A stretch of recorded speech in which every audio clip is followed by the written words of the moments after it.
this team, we're going to stand together and fight this disease. I come this way before, traveled through the open door. Circumstances navigated the path, and life happened all so fast. No, it got lonely. Sometimes you see, I know we couldn't make it. Even when I'm offbeat, I still land on my feet, and nothing can shake me, cause I know life took a hold on me. I never. This is where I am destined to be. I'm not ready to give up. No, I believe in the miracle of life. Life's a play for no rehearsal. Learn quickly, they'll come for your role. Games can play, can't take it personal, cause the devil is a liar. I'm telling you the truth. It's all in what you do. Some things you gotta do. And this fight for millions. Take a second, see the blessing in it. For much expected, much is given. One to make the living, now I'm giving back to children. Never let the power come first before your happiness. Yes, you can be the best if you go the distance. Mix a little sweat with your persistence. You know that the best things are never instant. Just shine up, let them see your brilliance. Get up, open up your eyes now. It's the moment of truth. No backing down. We're bringing it through like for the children, it's a given. You gotta give it, be a blessing. This my personal statement. Run the game like I'm ASICs. Learn to develop patience, determined to be the greatest. Yeah, bobbing and weaving, they changing up like the seasons. Indigenous to the grind, so I do it for all my people. Jabbing the competition, back up against the ropes. You fighting for recognition, I'm fighting just to promote equality where we lack it. While cancer slowing our road, I'm confident we'll make it. We focus on common goals. Yeah. Give back, give love, give something away. Never give up, stand tall to fight another day. 2 toes, 2 feet, I stand on the ground. I'm going back soon and fight this final round. Life's a play for no rehearsal. Learn quickly, they'll come for your goal. Games to play, can't take it personal, cause the devil is a liar. Telling you the truth, it's all in what you do. Some things you gotta do.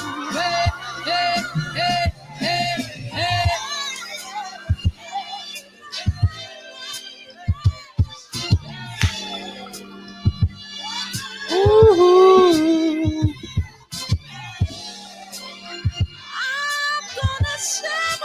What up, DB?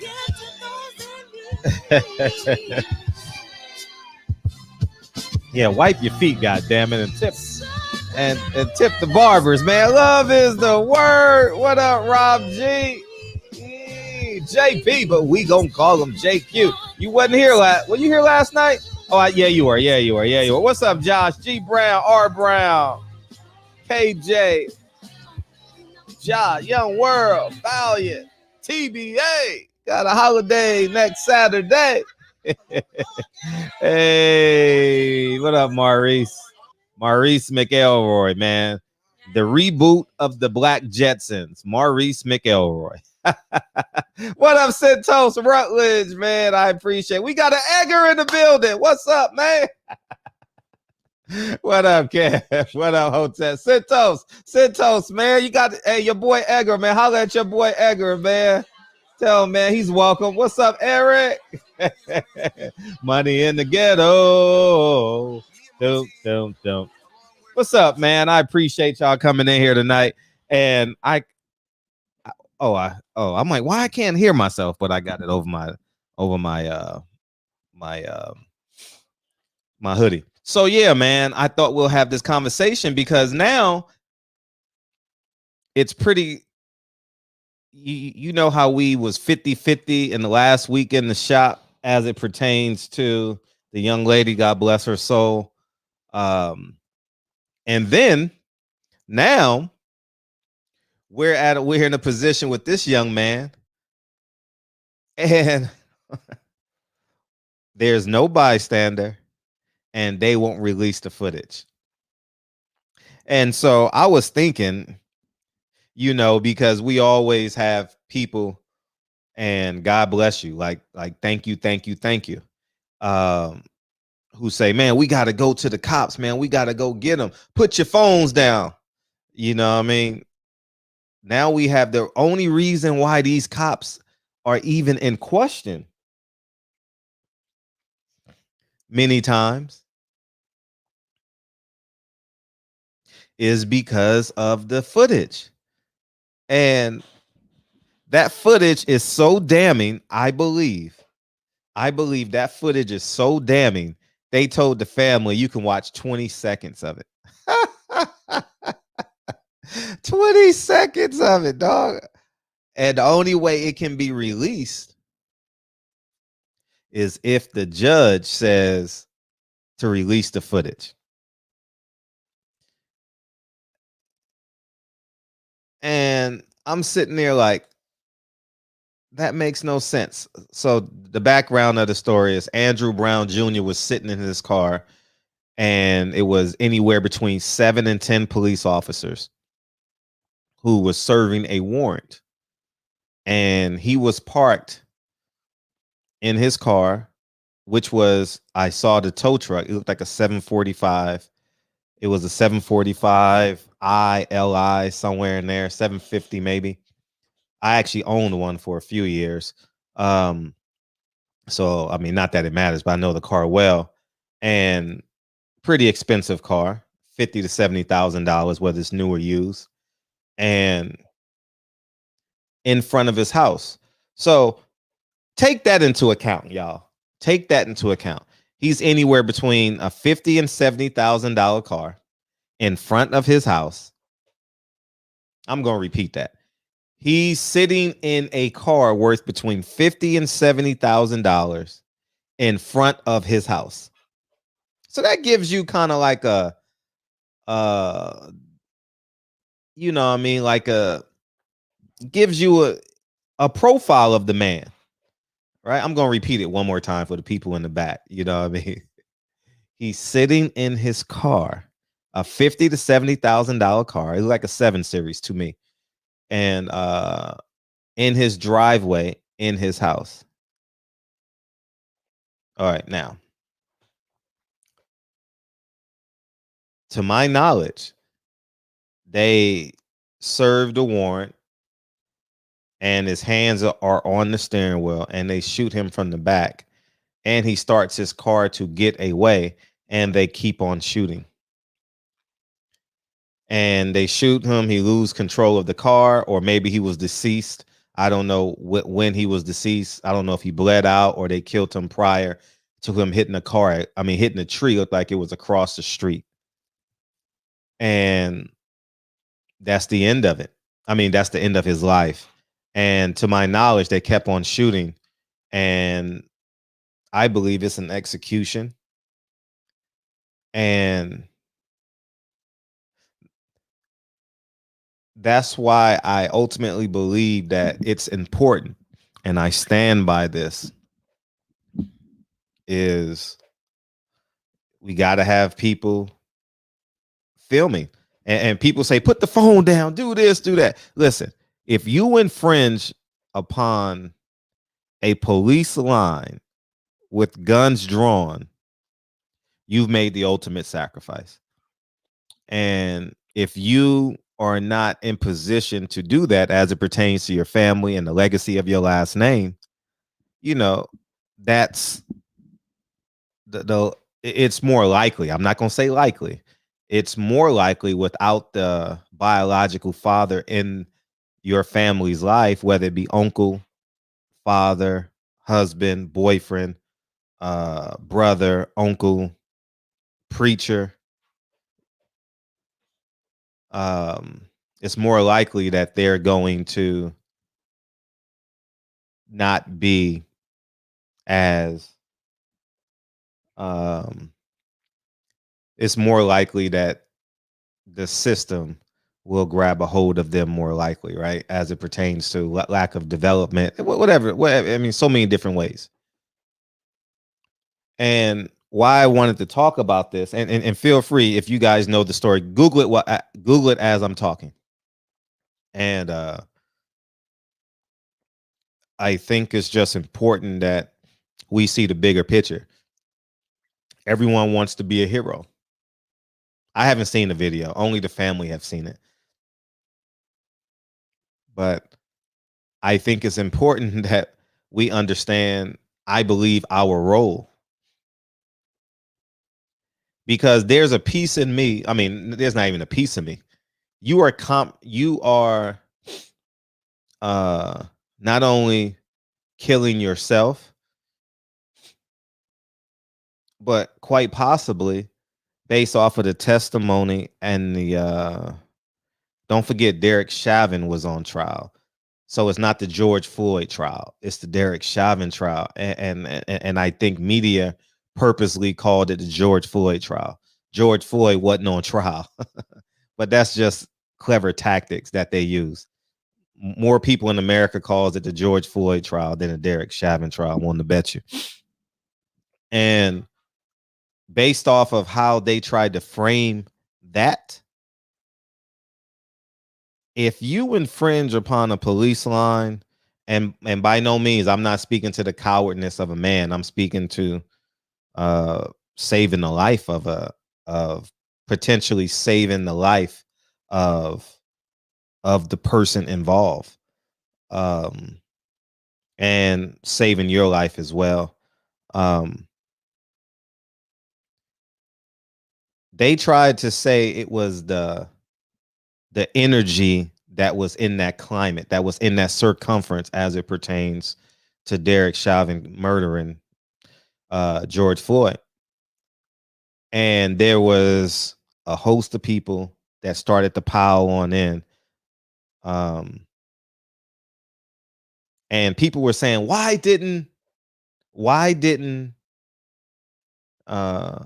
someone go in there and do this? If one person had a broke that police line, if one person had a broke that line, don't you know Derek Chauvin would be free right now? Because that's another 5 minutes he could stay on his neck.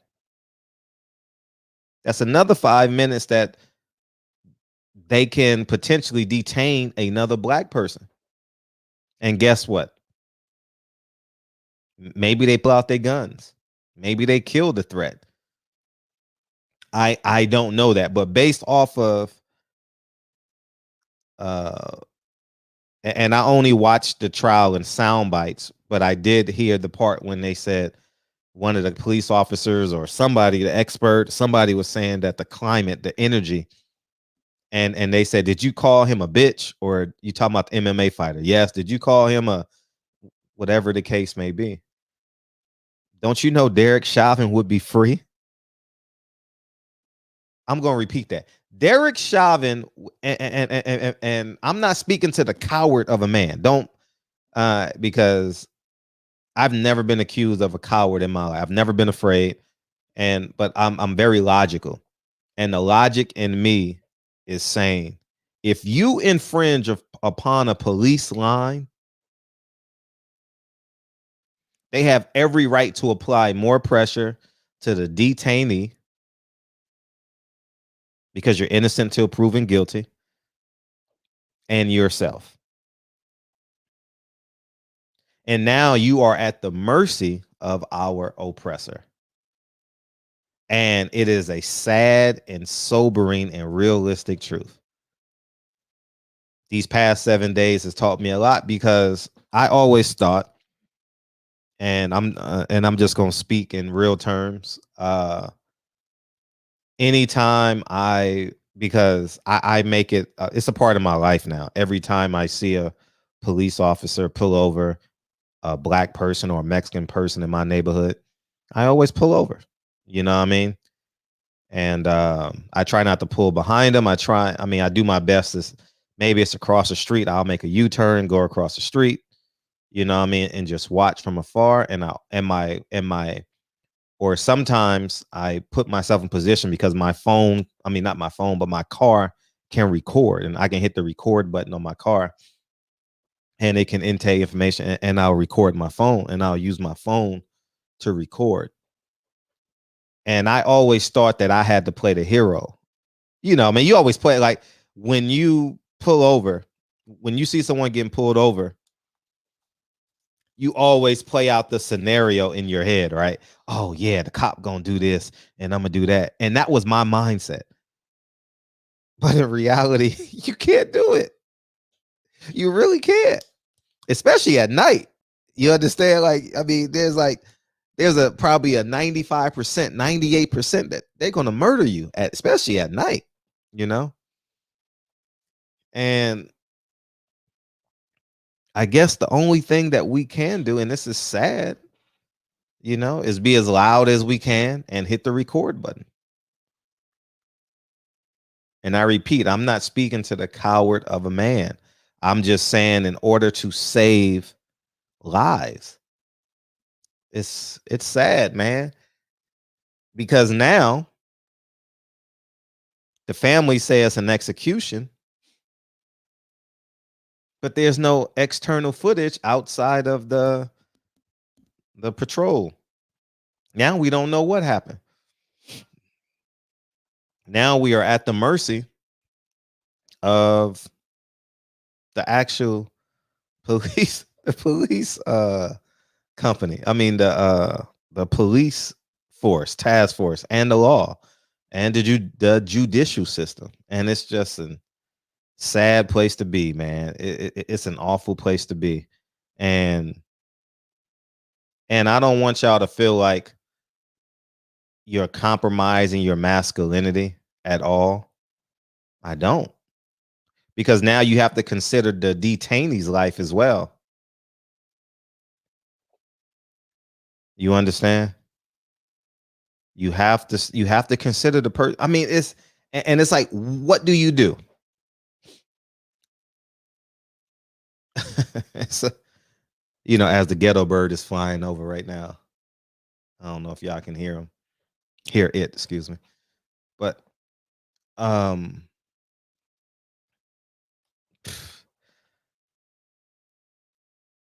nah, it's the integrity of a police officer. I don't even I know there are more good cops than bad cops. We know that, because this would be an anarchy if it was more bad cops than good cops. But there's bad cops in every precinct, I believe. There's bad cops on every shift. I don't doubt that one bit. You know, and to say we're at the mercy of their integrity,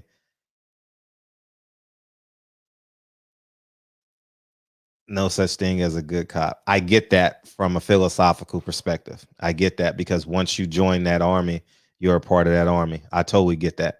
I get that. Uh, Yet we need them. Your grandmother needs the police officer. You know, your 85-year-old grandmother needs the police officer. When she walks to the post office and then goes and gets her 2 pieces of chicken, you know, and then she uh goes to the community center, you know, whether it's a flat tire, whether it's someone trying to take her purse, you know, she can't get to her phone in time to a man trying to take her purse, you know. So hopefully there's a police officer in that vicinity, like or a good Samaritan like y'all in the chat. It's a very compromising position to be in.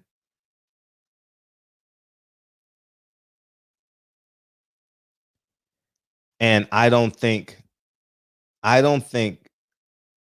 uh how can I word this? I don't think your life is worth that moment if you have the power, like assuming you have the power, right? I don't think that I don't think you have the. I don't think your life is worth that 20 seconds. I think you with your family is worth 20 years. You understand? So that's why I believe in comply, comply, comply, and record as much as possible. You know what I mean? So I'm open up the phone lines, but this is an interesting conversation to have because I know it attacks our masculinity for sure. It definitely attacks mine. And but the phone lines are open. It's I know it's a compromising position for us men to be in, but you losing your life doesn't solve the problem. It really doesn't. It doesn't solve the problem. I know it sounds good. It sounds beautiful. It sounds like a great story. But let me tell you the truth. And I'm just gonna be keep it a buck with y'all. Micah Johnson is not a hero in our community. Chris Dorner is labeled crazy. Schizophrenia, mental breakdown, and the list goes on and on and on. So if you see how we didn't rally around the families of the Black Panthers, Malcolm X family, Martin Luther King family, um, the list goes on and on. The list goes on and on. I got you, Eli. Um, Black America, I've on the individual basis, yes, but us as a collective, we've never protected the families of our heroes that made the ultimate sacrifice. Black people as a whole, you understand? So yeah, there's tons of bad cops for sure. At least 70. I don't think 70% are bad. Yeah, 70% were bad. Anyway, they on the opposite side of the team. I don't really care about the percentage. What's up, Eli? What's going on, Fred? Hey, what you got? I just wanted to share this week because I know earlier this week I got really, really heated.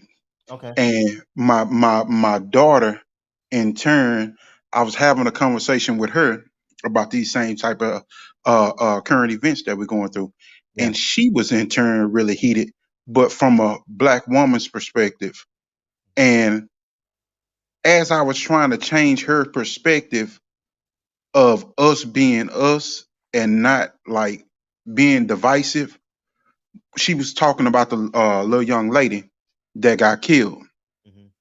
and she wanted the same thing that we said about the father should have stopped it, and like our men standing up. She was like, why is it that we getting killed the way we getting killed? And like Black women, she's saying we're speaking out from our perspective and our men are getting mad at us, but you know, and at the same time, people are over here killing our young kids and our young women, and now it's like we divided. And I was telling her, I was like, well, baby, that's because when we come home, all the anger that we have, we project into our households and into our families. So when we do that, like you're saying right now, you're angry when I'm talking to you because your perspective is from a young Black woman, and you want to be heard right now. And because you want to be heard right now, I'm trying to give you the perspective that we have to be a family and we have to be one unit. But you're telling me right now you're not changing your perspective. You are a Black woman. That's all you know to be. And as I'm having this conversation with my daughter, I have to slow the conversation down in order to get her to comprehend what I'm saying and take the emotion out of it. And when after I have this conversation with her and she says, Daddy, everything that you said was right. She's 19 years old. She's in college and she's 16 hours away from me. So she looking around and she's seeing all kind of new faces, and she like, who's gonna be here for me, basically. So as I'm thinking about this and I'm trying to explain it to her, I started thinking about back in the past, events that happened. Like I thought about the Dante White situation, and I thought to myself like, damn, we said he shouldn't have pulled away. He shouldn't have jumped back in the car. But I had that moment where I was fed up, where I was tired, and I I had moments with the police where like, you ain't gonna jump on me. You're not gonna whoop me, and I promise you it's gonna be everything that you want it to be. I could have been dead then. I could have been Dante White because I was fed up. So it plays into like what you were saying when I was trying to calm my daughter down. I had to think of myself in these situations and the emotion that played and how I brought it home every day, and it started to consume me in my day to day life. And like us right now, we have these topics so often right now Mm. because it's always every day is something. You know, I started to think about a little kid. My mom, she had to stop. She had to stop me one day. Little kid was running around in apartments, and it was one little black kid and three white kids, two little girls and a little boy, and they were all running around. They're about 13, 14 years old. I was about 20 years old at the time. Well, somebody decided to call the police on this kid. And this is why that kind of sparked me earlier this week when you said that, and I had to realize, damn, I projected that towards Fred, but he don't know my story, you know. So when the kid, when they line the kids up, when the police get there, the black kid is dead center, but there you can see there is a unannounced space in between him and the other kids. So when he's standing there, he's running around his back then. We wear our clothes baggier, and his shorts dropped. So when his shorts dropped, when he went to catch his shorts, the police grabbed his gun. When the police grabbed his gun, I said, "Hey, motherfucker!" When I yelled at him, he turned his attention to me. When he turned his attention to me, he said, "Bring your motherfucking ass down here. This ain't none of your business. Come here." When he told me that, I started slapping the neighbor, like you said, get loud. I started slapping the neighbor's windows as I came back around the staircase to come back downstairs. When he took his, I was so full of adrenaline. Like you say, you think it over and over and over, but in that moment, you don't think. If you're going to react, you're going to react. If it's in you to react, you're going to react.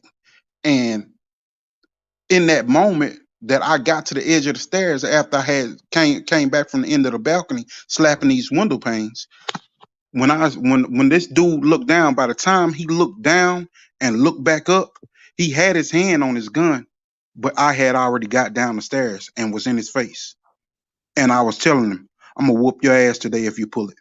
By this time, my mom heard me upstairs from her apartment, so she runs out. The neighbors run out. They all see their kids lined up. So now the whole neighborhood is discussing like, what the fuck is going on? And they hear me telling, he trying to shoot this fucking kid. He tells me, "Turn your fucking ass around and go back upstairs." That kid, I see him every once in a while over the last 17 years. I've seen him every once in a while. And every once in a while when I see him, he always thank me. His grandmother always thank me. It didn't have nothing to do with my background, my Christian values, or nothing. It was just me seeing a kid that looked like me that was in that position. It made me react. And I didn't think about my life being on the line. My mom had to tell me later, "Don't never do that again, baby. I don't want to be missing you." So what you're saying right now, I fully understand it from the whole perspective of having an event like that and being in that situation, and it made me rethink that whole Dante White thing because, man, dude, it's hard when you get harassed every fucking day in your own community. So I just wanted to call in and share that story, man. Y'all, when y'all have these situations going on and we thinking about this day to day, don't bring it home and project it on your significant others. Don't bring it into the community and project it into the community.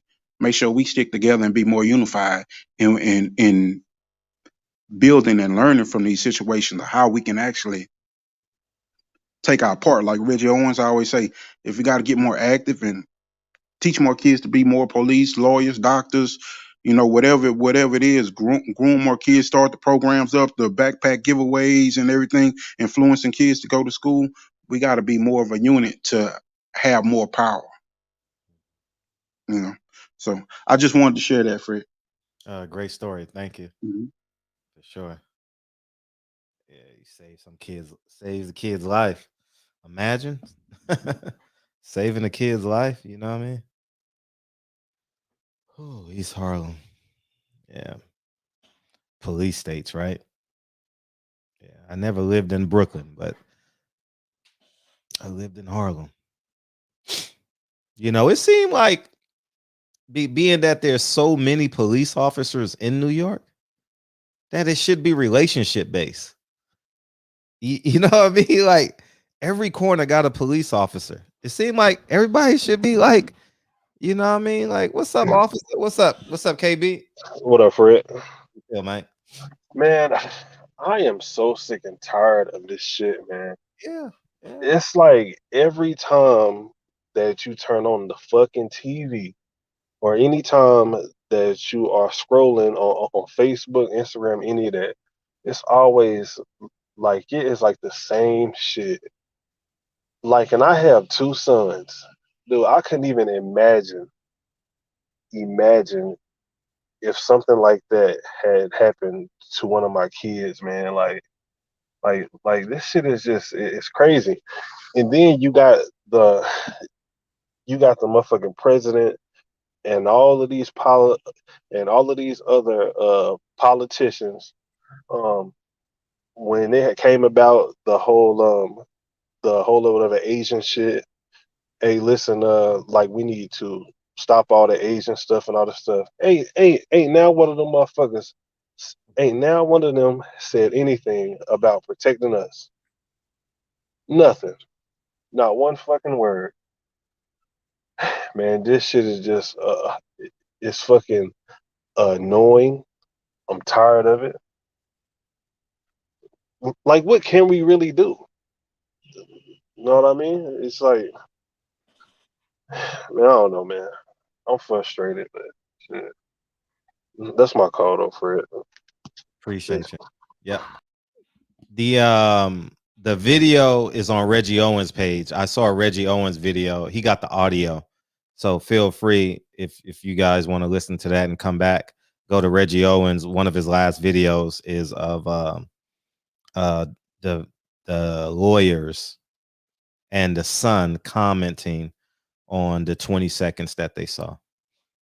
So yeah, like what can we do? I thought I had, you know what I mean? Like, even when you comply, you know, the young man comply. I know I tell you guys I do the best I can not to have them in my life. That's the only solution I can give you. You know, keep them out of your life, you know. Deal with your friends and your family and build wealth and all that through there, you know. I can't imagine that, you know what I mean? I'm shit. Yeah, it's very sobering, but I try and eliminate them out of my life, you know, and just to double down on that Asian bill, that shit was voted 96-1, 97-1. Oh my heavens, man. I mean, you can't make this up, man. I mean, it's just insane. So Asians, they come up with this year. I just heard of it this year, right? 1 year. I got you, Aeon Jack. And versus, shall we just say, at least 400 years? And there's no bill. And I want to put this on your palate because it's tax season for me. Oh, for all of us. We all in America. Well, not Aeon Jack. I don't know when he pays his taxes, but um May 15th is a deadline for this year with COVID. And that $27 million came from the pocketbooks of and the wallets of black people. How sickening is that? It came from taxpayers' money. The same people that's on the streets protesting, will pay for it. And you know what they're gonna do? You know those items that you say, item E, to build a train going from, that's how they raise the tax money. That's how they get the tax dollars back to pay for that settlement. We gonna raise your property tax 0.25% or whatever it is, state tax for the next 4 years. You know what I mean? Initiative E, Initiative G. I know that's what they look like on my ballot. You know what I mean? Don't approve, Pam. Pam, what's up, Aon? What you got, man? So, look, brother. Got a bad connect. Can you hear me? Oh, we Is hear that a you. Go little ahead. bit better? Yep, you good. Yep. Okay. I'm sitting over here in Thailand, and I apologize to you brothers over there. I mean, we all are our own people, but we all are a part of a collective whole. At least I feel that way. And what I want to say is that many of us have very different things going on in our lives. We've achieved different things in our lives, and we all have different struggles. But this seems to be a recurring struggle of us being murdered, us being gunned down, for whatever reason, you know. And I'm not saying that I know all the facts of what's going on over there stateside right now, but from the outside looking in, uh, it seems like, this stuff is happening at a more rapid pace. And when I was in the military, I've been to certain countries. I've been to Afghanistan, I've been to Iraq, I've been to certain places. And a lot of things that we deal with, bro, we never did this kind of stuff to Afghanis and Iraqis. We never pulled it. Yeah, we did some stuff, but Iraqis would always come back and get some give back. And then after a while, we were so PQ on how we was moving, even in those streets out there, that a lot of this stuff we wasn't committing atrocities. And I don't know, are we going to get to a point to where it's like enough is enough? Are we going to get to a point to where as we going to either get down or we're going to lay it, we're going to be with it or we're going to lay down for it? What's going on? I just don't understand. I'm actually here for someone to answer, give me some answers. I'm here to pose questions.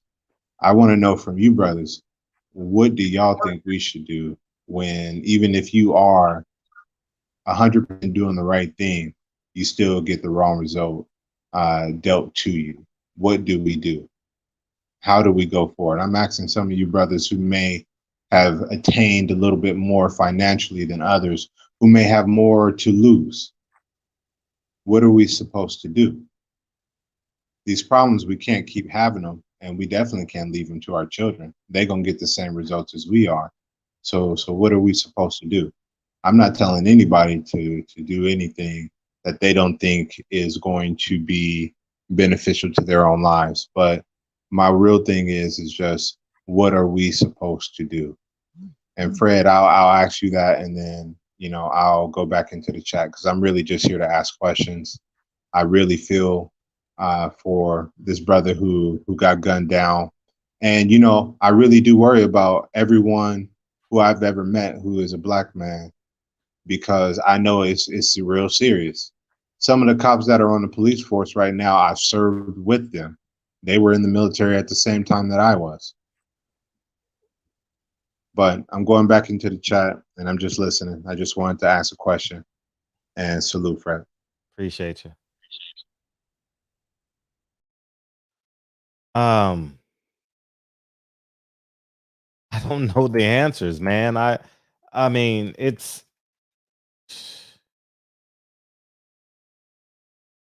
we think he's had 40 executive orders. Blocking poverty. I'm going through his executive orders right now. Shit. Establishing White House gender policy, promoting access to voting. Shit. It's I'll answer in a second. What's up? Yeah. What's good with it, man? Hey, how you feel? I'm doing good, bro, man. I could be better, man. There's a lot of shit going on over here. I ain't gonna lie to you, but I think with the gun violence, with white folks shooting niggas, I think I had to think about it. I had to dial it back, like because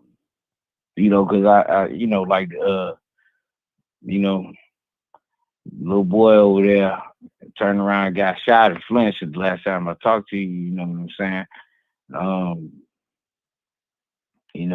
I talked to a couple of his people, you know what I mean, and it wasn't nice, you know what I mean, but he should have stopped. But I think that the root of the problem is that most of us don't know who we are.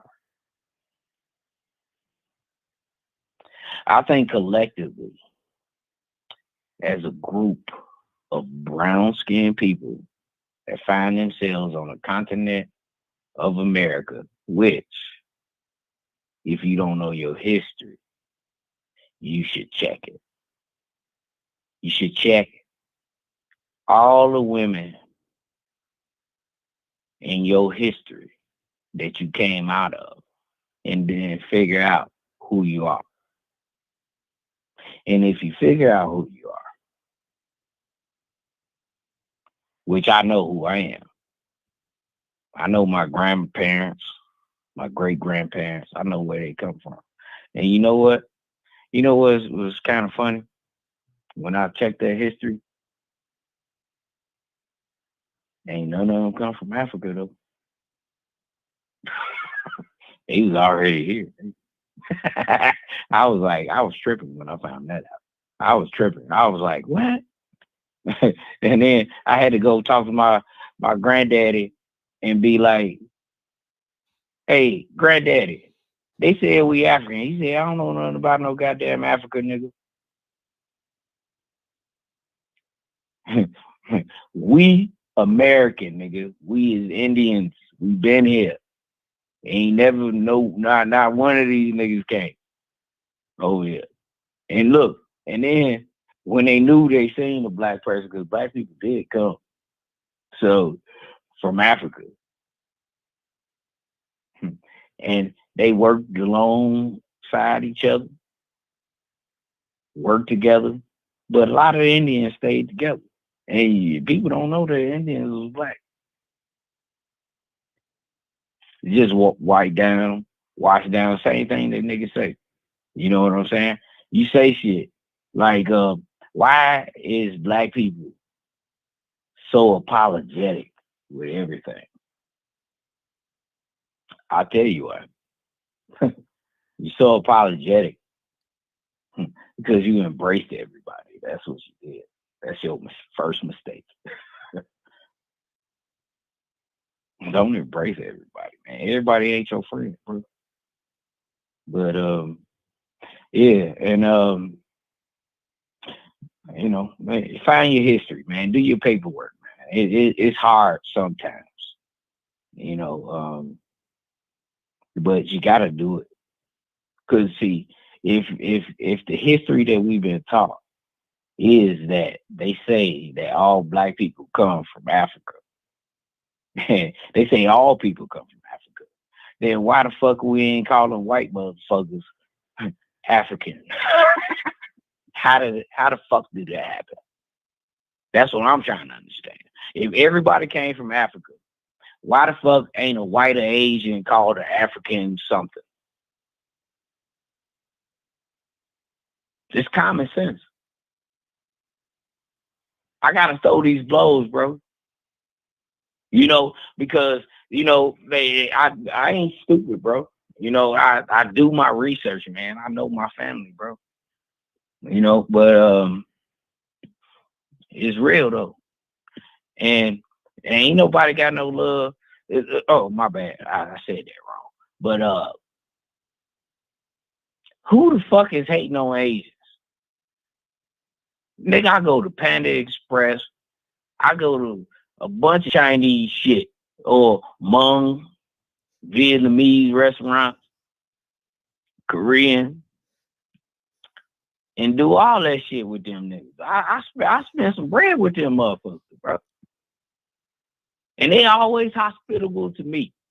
I ain't never had to beat up an Asian motherfucker yet. And these Asians up here, I ain't gonna lie to you, up here in Minnesota, these Asians up here, these Hmongs, you know what they call themselves? Nigga. Beat your ass in the middle of the street, nigga. If you gonna squad with them, nigga, you gonna have to squad with 25 of them motherfuckers. I watch them do it. So they do it all the time. They do that shit, man. Ain't nobody fucking with them Asians, nigga. You go squad with them niggas. Them niggas got PTSD. Them niggas came from the goddamn jungle and they will shoot your ass. So if niggas is talking about squad or this hate that's coming from them, I guess it's probably coming from Chinese motherfuckers. Let's get more specific. Get that shit right. These other Asians that's here, them niggas real than a motherfucker, nigga. I fucking with them niggas, bro. You know, they some real motherfuckers, man. I don't know. Y'all know. You know, but yeah, that I don't know why they passed that bill. That bill is stupid as shit. Stupid. I don't understand it. Why it's here? It's political. I don't understand it. Why would you write that into law when you basically gave the rights of a white man to these Asians, and they are manipulating us niggas to and fro, to this way, to that way, and they is taking our money.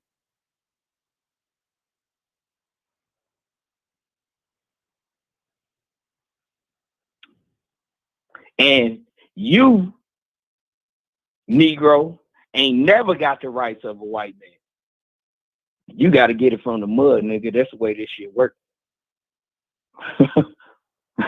It only worked one way. Because you don't even know that you might be the black Indian that was here that they keep trying to suppress and keep you down so you can never get your land back. That's the truth, nigga. That's my truth. Appreciate that. I don't know about you. I know about me, though. I'm keep it 100 with you, Fred. Keep it 100. Yeah, keep it 100 for sure. All right, man. I love you, man. That's all I got to say. Appreciate you. You already know that Panda Express line is gonna be equipped. You already know. Oh, that nigga said, I support Asians. I go to Panda Express. Oh, man, you already know. Without a shadow of a doubt. Oh, man, that shit funny, man. By the way, tomorrow night we got NBA star DeMar Johnson coming on from the University of Cincinnati, Atlanta Hawks. You know, he was a lottery pick back in the day. He's my era. You know, he's probably about 40 years old now. I'm 43. So, you know, he came out in that era. So, but yeah, man, it's nigga said Panda Express, man. But where's the Democrats now? I told y'all Democrats are Helen Keller Democrats. I'm telling y'all, man. Y'all not gonna believe me when I say this. Y'all gonna say this. Y'all gonna say that. I'm telling y'all, we would have been so much more collective if we would have held our vote. So much more. Damn. I wonder what we're gonna say next election. I promise you I'll get it done. Is that what he gonna say? I promise you I'll get it done. Georgia, Fulton County, whatever county, I need y'all to come through. Stacey Abrams. Holla at me, Stacey. Milwaukee County. I don't know. Brewer County. I don't know what it's called. I'm so sports specific. What else? Dade County. I need y'all. No, I said hold our vote. Trump would have made us a Trump would have gave us a greater alliance. I just say hold the vote. A percentage of us should have held the vote, and it would have gave us leverage in inspiring more people to hold their vote, to value their vote. You understand what I'm saying? So let's say we had 10 million votes. 10, I'm just gonna use a round number. I don't know how many black people voted. Let's just say we had 10 million black votes in America, right? And 1 million, well, we had 9 million votes in America, and 1 million black people held their vote. That 1 million people could have formed an alliance and convinced more people to hold their vote. So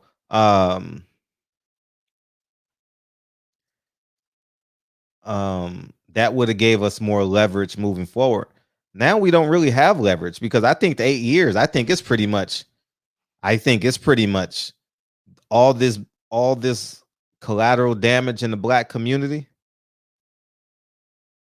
is going to make the next 8 years very Democrat, not democratic, very a Democrat America. So I can anticipate Joe Biden winning another 4 years, and it's hard to defeat an incumbent. He's on TV every day. He's building every day.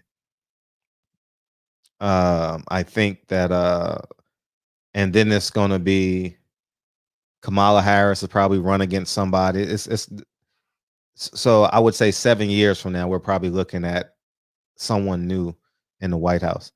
But I think it would have gave us more of a push. I'm not advocating for Trump either. I'm talking about holding your vote, and similar to the Montgomery bus boycott. It took just over a year, got it done. Now I don't think we have that level of momentum. I don't think enough people held their vote. So he said she could be president by June. Kamala Harris is very interesting because the reason why Kamala Harris is so, I held my vote as well. The reason why Kamala Harris is so interesting because one, she's an attorney general. That makes her a lawyer. And she's of Asian and black descent. And that's very convenient for the trade. You understand what I'm saying? I would say with China and India, when you call these companies now, it's a whole bunch of Indians and Sri Lankans and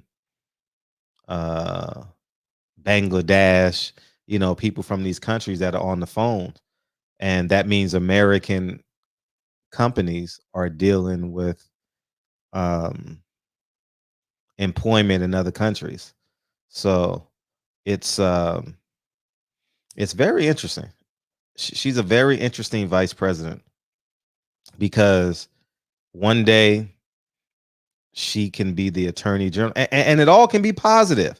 I'm not going to sit here and say that it can't. It can work to our advantage. She can wake up and be the attorney general and say this is wrong. Y'all can do whatever you want, but when it get to the Supreme Court, I guarantee you we gonna get our way. Y'all can do whatever y'all want in y'all circuit court, but when we get to the Supreme Court, I'm gonna make sure that justice is served. So y'all take care of it down there. You get what I'm saying? I'm not even sure if it goes like that, but I haven't did that type of research in a long time. But I think she can have some influence in the Supreme Court. So she can make a huge difference policy wise, and I think that we have to hold her hand to the fire because she is a she's the first. No, President Obama was. I stand corrected. She's the first social media vice president, though, where I know she's on her Instagram and her Twitter every day. She has a burner account. I know all this. I don't know it to be true. I believe it to be true, because when she won president, when they won vice president, the first thing she did was pull out her phone and post it. You understand? So I know that she is a cyber vice president. So I know that she watches the hashtags. She reads the hashtags and she listens to the posts. I'm not saying, whoa, Birdman. I appreciate that. We appreciate that, man. Yeah, that's for Blue Bloods. Said Birdman with the ho hondo. Appreciate you, Birdman. Salute Fred DB and all the brothers and sisters in the chat. Yeah, say it like Blue Blood. I did it for you, big homie. So yeah, man. Thank you. It's she can. I mean, she can make a difference. It may not be this year. It may be her going into her third year. I don't know it to be true, but she ain't going nowhere for the next 8 years. So I think apply that pressure. Call her out. However, the quickest way to get to a black person's spirit is to call them a sellout, call them a coon. That's the quickest way to get to it. I mean, that goes right to the bloodstream. What I mean? Not unless you have a YouTube channel for the last 5 years. If you had a YouTube channel for the last 5 years, that shit don't bother you. It shouldn't bother you by now, but I don't believe in her. No, I didn't vote for her. Why would I believe in her? No, not by any stretch of the imagination. I'm saying we're stuck with her for the next 7 years. We're stuck with her. What we gonna do? I think we apply that pressure. You can call her, you can call her a raccoon. You can call her not black, not Indian, not for the people, a fake vice president. I'm saying whatever. I know she checks her hashtags. I believe it. I know she does. So, I'm not saying that's that's not the only way to do it either. She got an untrustworthy forehead.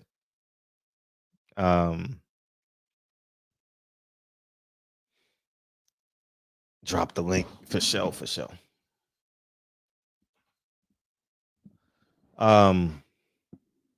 She can't do it. She's gonna be president soon, though.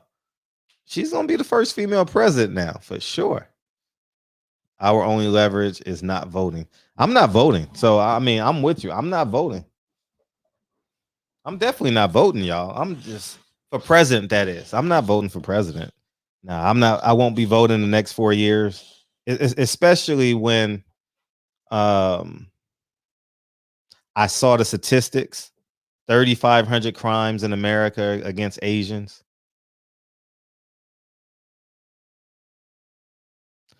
That makes it 100 a day.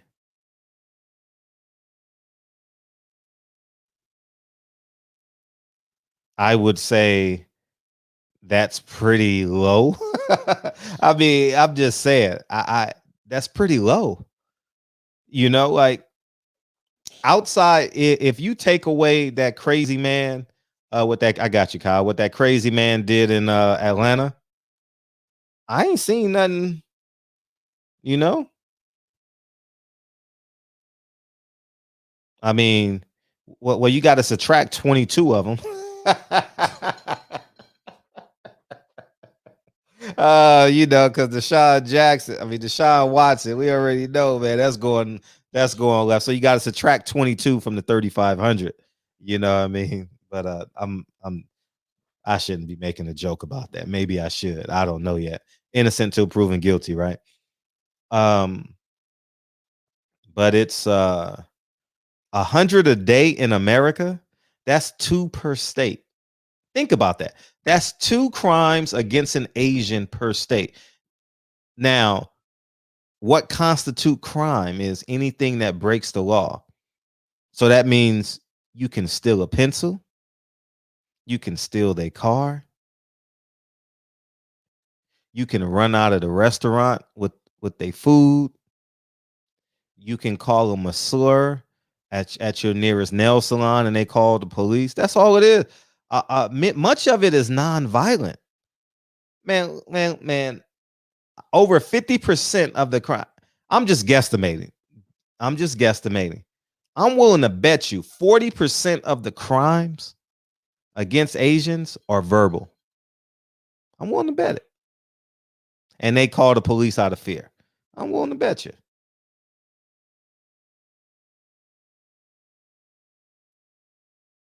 No lie.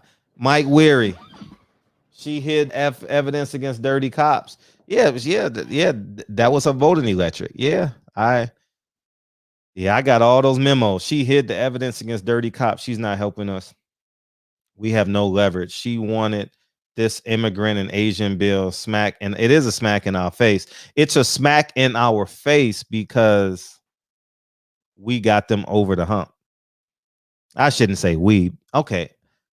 I didn't vote for Trump nor Biden, but the black vote, that sounds better, Kyle. The black vote, right? The black vote got them over the hump. So I'm going, you got a beautiful man. That's beautiful, man. I'm just trying to be like Fred, man. Man, you better than Fred, man. I saw your show today. Dope. I saw Mark Nash. Jefferson was the fighter. What's his name? Yeah, that's my boy Sheen, man. Hell of a fighter. He's fought twice on Top Rank, 5-0, 1 knockout. He's coming into his man strength soon enough, man. So next week I'll be in Philly, and then a week after that I'll be in South Carolina for my boy Slick Nick for his fight. Yeah, man, got a lot of gloves to pick up from these dudes, man. You know what I'm saying? When you bet against me, you know what I'm saying, I always bet for gloves. You see the glove and shit. So I'm trying to make sure, I'm trying to do like a museum out here in these streets. So I got a couple cases that's empty. So I'm waiting on all the homies to go ahead and send these gloves over so I can put them in these cases. What you got? What you mean? What you call in for, nigga? Oh, nigga, shit. Just, chopping up my dog for a second. Okay. I got to tap in with you at all times. Appreciate that. Shout out to Jalil Hackett, man. You know what I'm saying? Y'all gonna get that man merch. Great supporter of my channel, man. So I always gotta show that dude some love. He should be his pro debut is coming soon. So y'all stay tuned for Jalil Hackett, man. He was an outstanding amateur. Great amateur. Signed with not Al Hammond, but Floyd Mayweather. I know how you feel about Leonard Ellaby, but shout out to my dog Jalil Hackett for sure. Yeah, man. Fred, I told you this was gonna happen, man.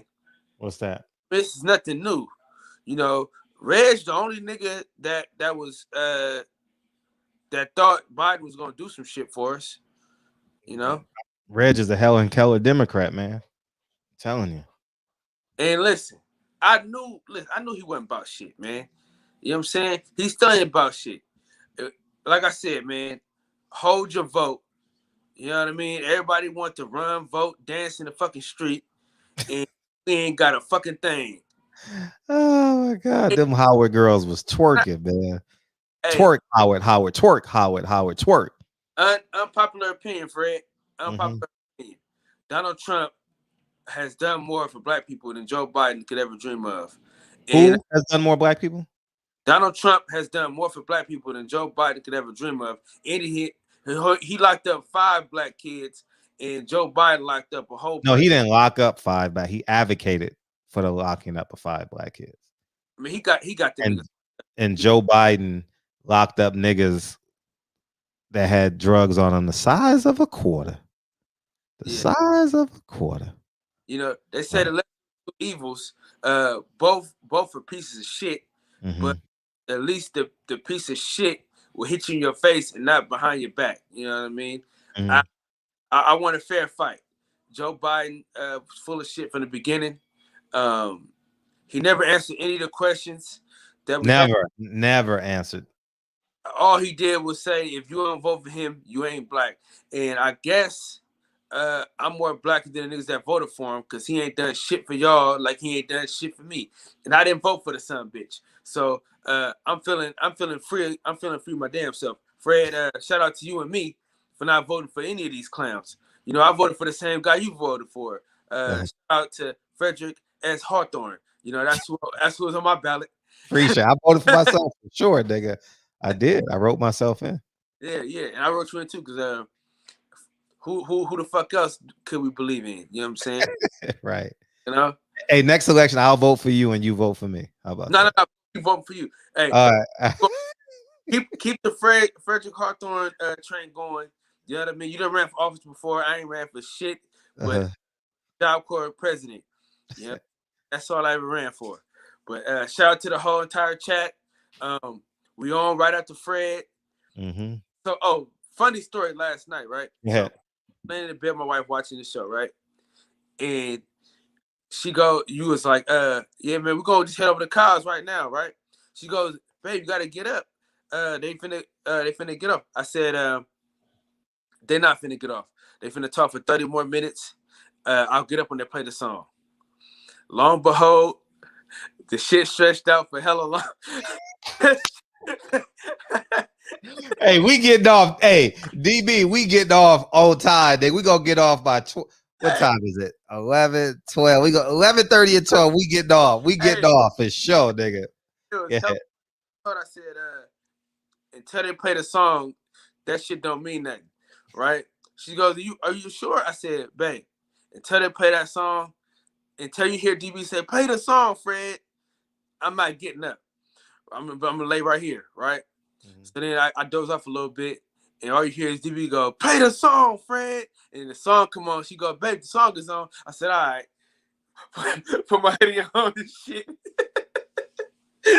Oh, man, that's funny.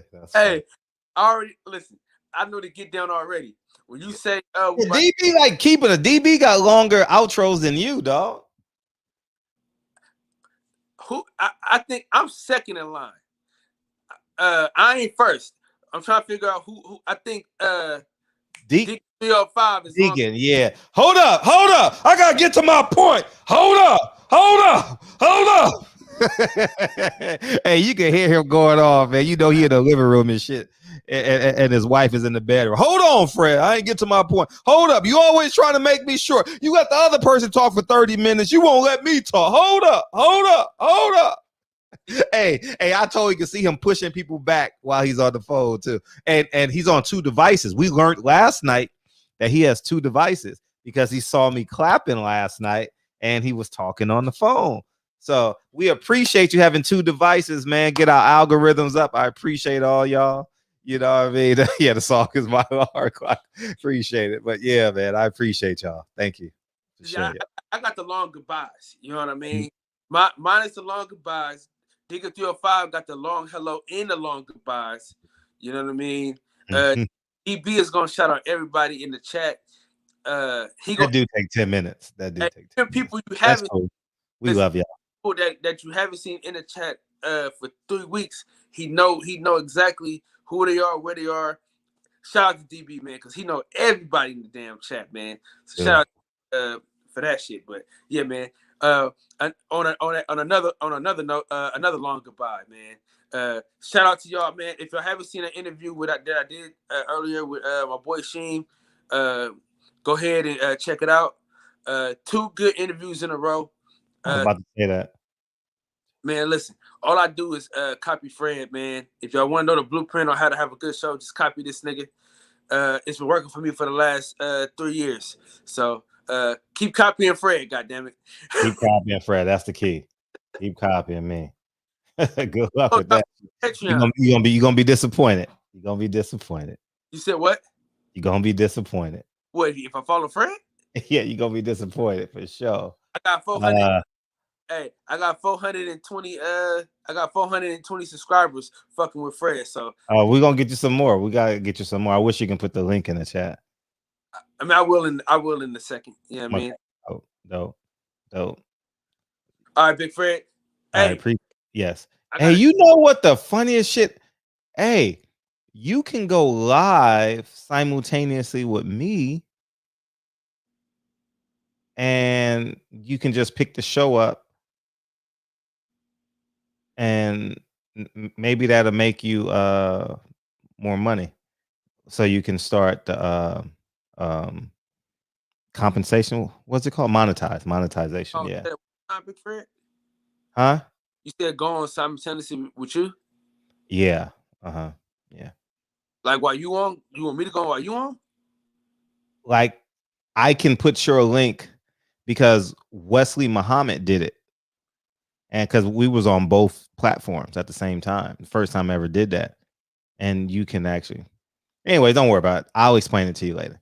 I'll explain to you later. All right. For sure. Hey, right. YouTube for Dummies. Go ahead and make that show, Fred. YouTube for Dummies. Peace. All right, man. X for Boys Workshop, man. Oil change, brake repair. May 1st, 1 to 3:30, man. I put in the order for the wing stop, man. So we gonna have 200 pieces of chicken. We gonna have lemon pepper, and some barbecue, honey barbecue, one of the two, man. Here's the address, man. 7301 South Avalon, man. Show up and show out. Bring your son, bring your nephew, bring your father, bring your grandfather, man. Yeah, man. So pair to stream, that's what it's called. Yeah, something like that. So yeah, make sure you guys are there this Saturday. Okay, we're gonna have fun, we're gonna rock out. We got some food, we got some oil changes, you know. I mean, we got all that good stuff. So anyways, man, appreciate y'all. Make sure y'all do that, and we'll be good. So yeah, I definitely don't have the solution, and I wish we would have held our vote. And I'm gonna say I told y'all so, or I told Reggie so. Reggie sleep tonight. Where Reggie at? You know, I mean, Reggie took a nap. Oh shit, nigga took a nap. Good for him. He deserved it.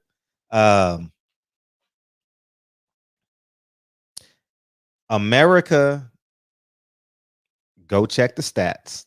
How many times did I say this? I said this a lot with Sergeant Cheryl Dorsey on, and she got mad at me. Well, she yelled at me. You know how Sergeant Dorsey would yell at me. Well, Fred, I said America is making Donald Trump the face of racism. It's not Donald Trump. It's America. Yeah, you can bring Uncle Willie in them please bring Uncle Willie in them. Please. Man, I'll give him $20 to run to the liquor store real quick for sure. We need Uncle Willie. Oh, we need on. Do he got purple? Do he got like pink lips too? We need Uncle Willie with the pink lips. We don't need Uncle Willie.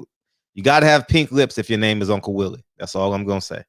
If you ain't got it, you haven't earned the name Uncle Willie yet. But and you got to be somewhere, but you got to be somewhere between 68 and 77. You know what I mean? Anyways,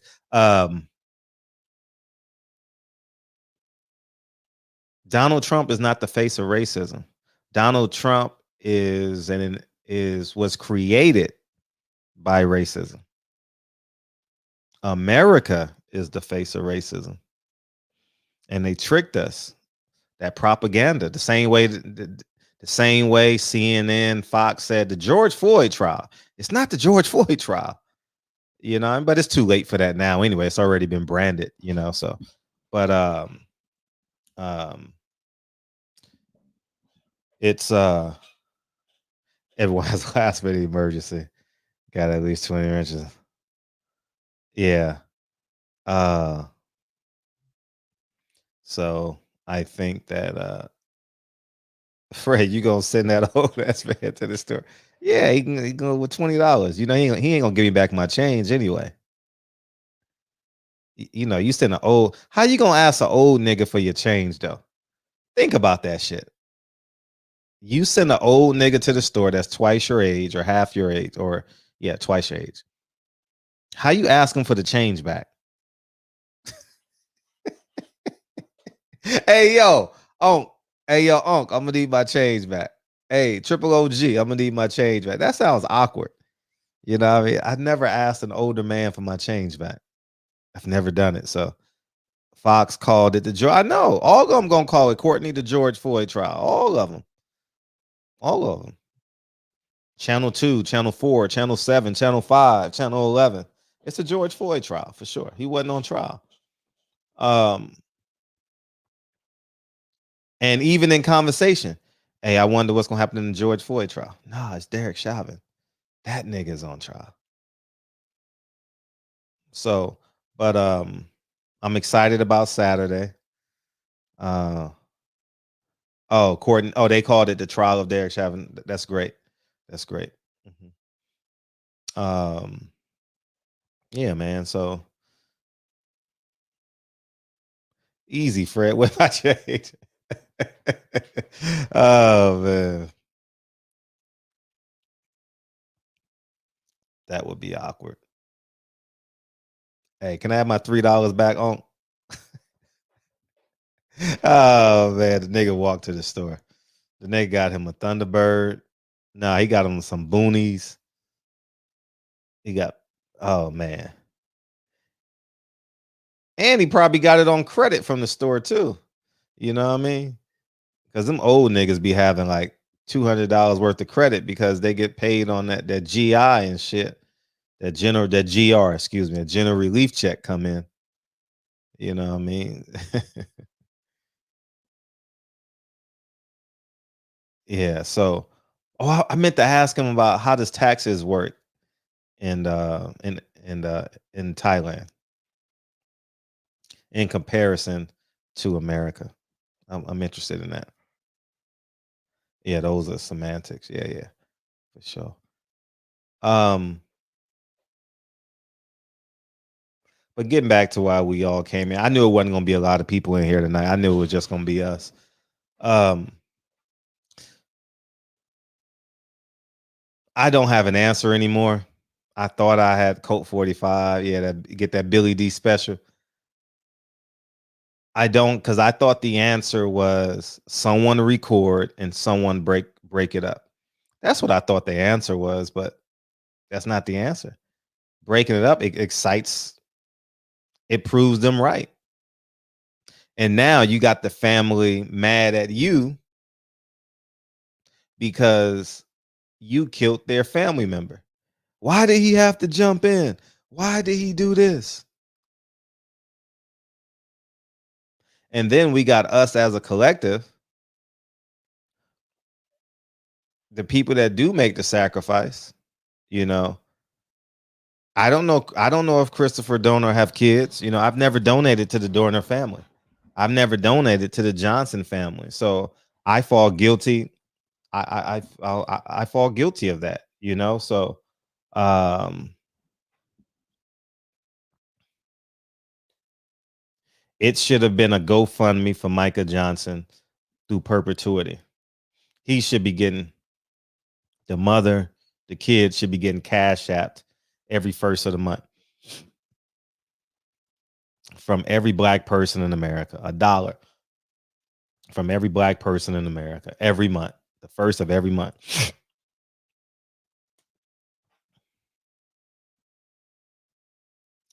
When the last time they talked about black reparations, not since the election in New York City. They're about to give $15K to every illegal immigrant. Answer that. Hey, I can't wait to see that. By the way, she's beautiful.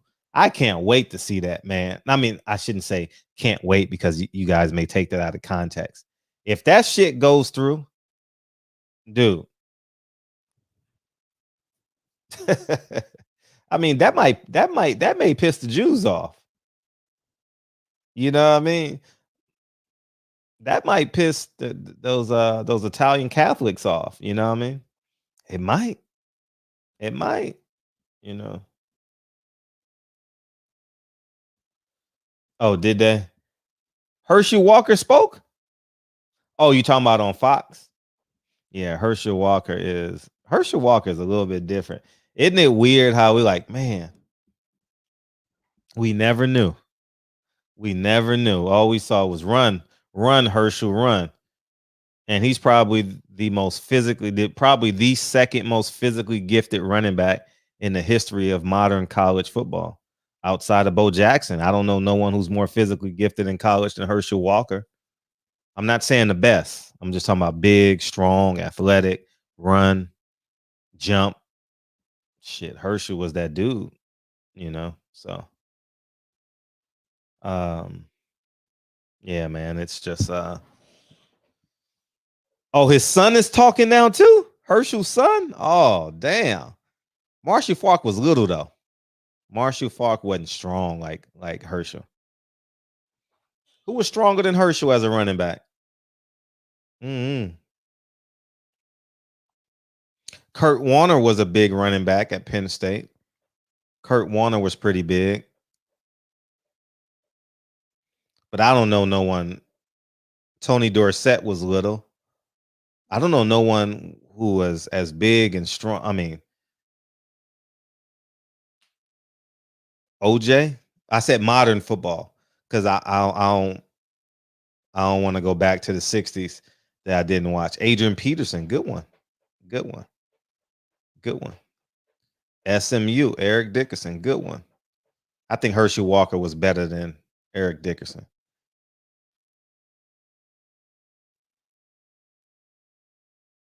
Even though Eric Dickerson was special. I don't think Eric Dickerson was a jumper though. No, Kurt Warner was a running back. Tyrone Wheatley, yeah. Yeah, shout out to Tyrone Wheatley, man. Uh Christian Okoye, he went to APU, Azusa Pacific University. He finished up there, I should say. Arian Foster, Ron Dane, but he wasn't a jumper though. He wasn't athletic. Lawrence Phillips, yeah, he was freakish. Lawrence Phillips was freakish. I don't think Derrick Henry was freakish like him. I don't think Eddie George was freakish like that though. Marshawn Lynch, I don't know if he was vertical. And Steven Jackson, that's a good one. I don't know. I said he was second to Bo Jackson. I don't know nobody at that size that was vertical like Herschel Walker. Herschel Walker was vertical too. Now, you guys are. I would say Adrian Peterson is vertical. He can go vertical. Reggie Bush was the best player I ever seen in my life in college. Marcus Allen, I didn't see him. I saw highlights, but I didn't really see him. But yeah, Marcus Allen wasn't as strong though. Walter Payton, he was little. Terrell Davis, Georgia, nah. Le'Veon Bell, he could catch the ball probably better than Herschel Walker. I mean, OJ's the '60s. I don't want to go back that far. Frank Gore. Frank Gore was special in college. Yeah, Frank Gore was up there. He's like Busta Rhymes and like DMX. He's gonna fall into the second tier. You know what I mean? Even though they were great, I'm not disrespecting any of them, but you know, you still got to go through the Pacs and the Biggies, the Jay Z's, and then you get to Frank Gore. Adrian Peterson was probably the closest to Tony Dorsett. Not Tony Dorsett, Herschel Walker. So you got Bo Jackson, Herschel Walker, Willis McGahee is a good one, but that's second tier though. Yeah, I would go with that. I would go with Bo Jackson, Herschel Walker, Adrian Peterson. Or would you put Adrian Peterson? You think DMX top 5? I mean, we caught up in the moment now. Maybe none of y'all niggas mentioned him when we did the fucking hip hop, so cut it out. Y'all niggas crazy. Yeah, none of y'all niggas mentioned him. I mean, it's cool to mention him now. He just passed away, bless his soul. So, Ricky Williams wasn't vertical though. He was a determined runner. Thurman Thomas. Thurman Thomas went to Miami. I don't think Barry was vertical, and he was too little. He wasn't carrying people. Y'all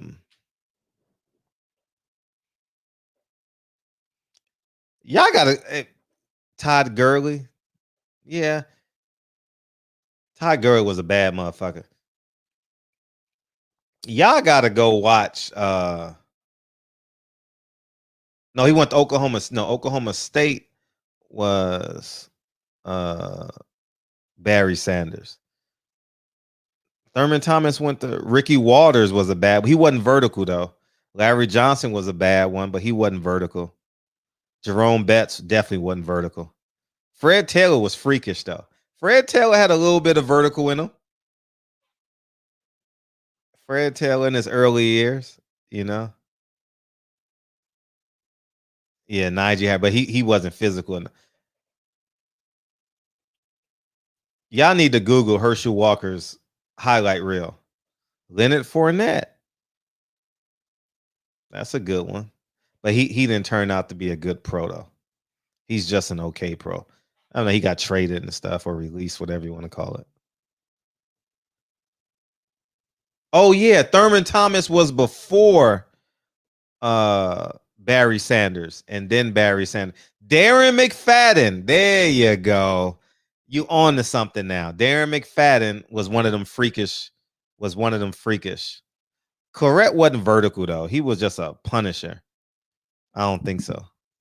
Roger Craig. He wasn't vertical, but that's a good one. Tony Dorsett was too little. Emmitt Smith was just a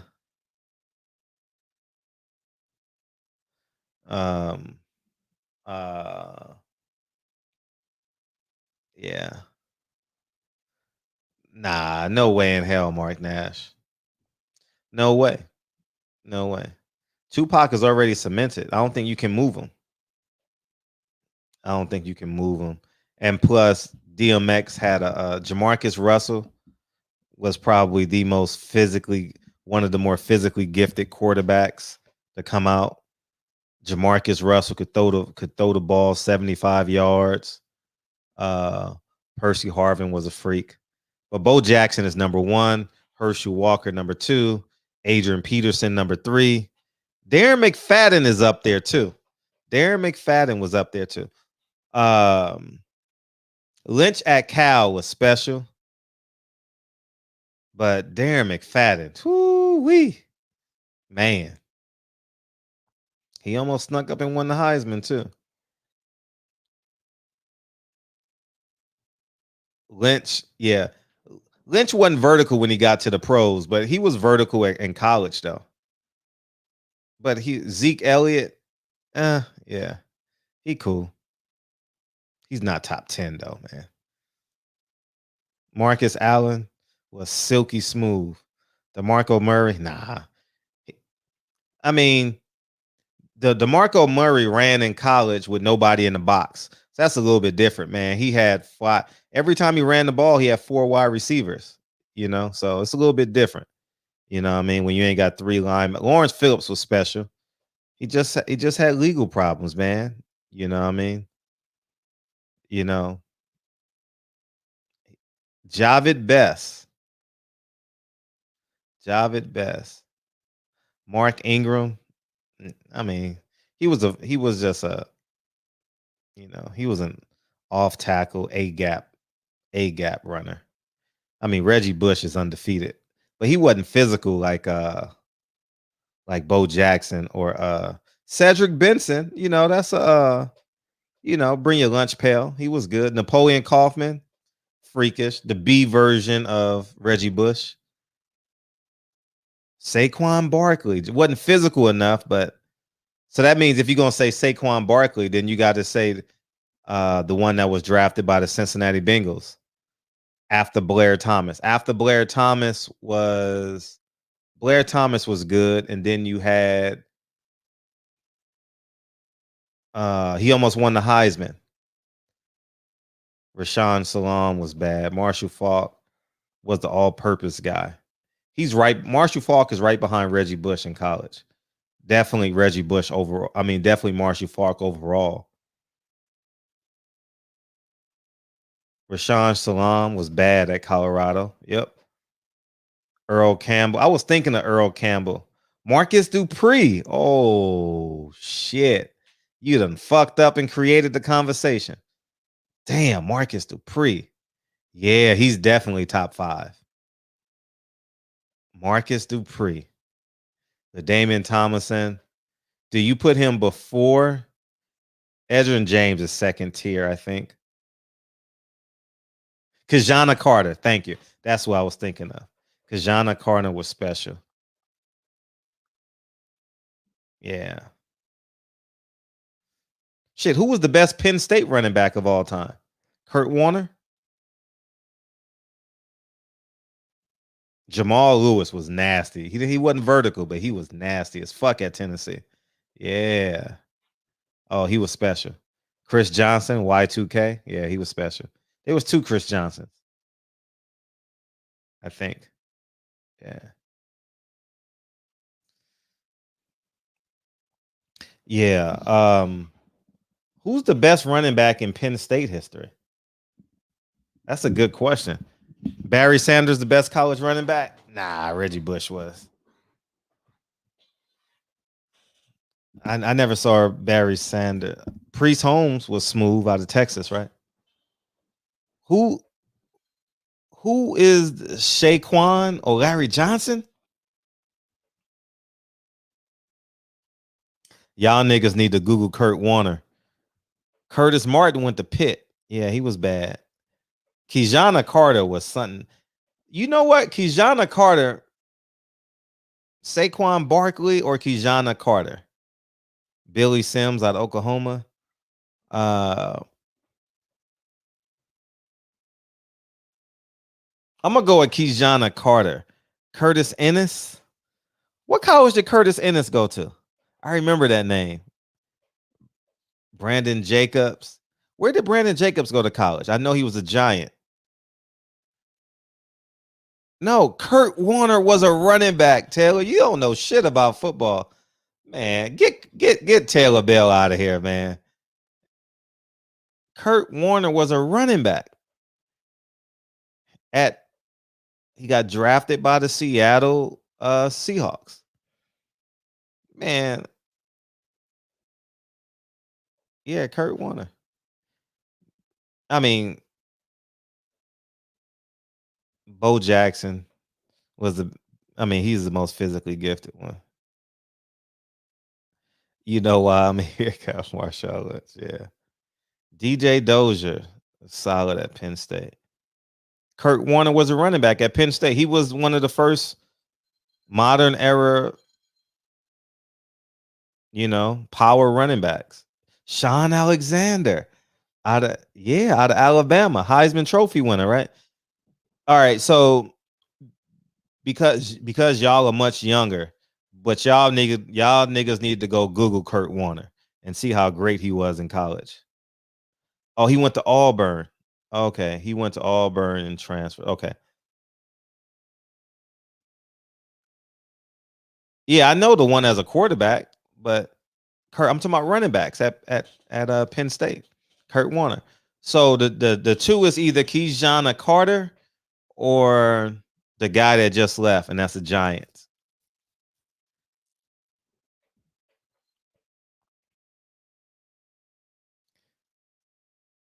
Man, Kurt Warner.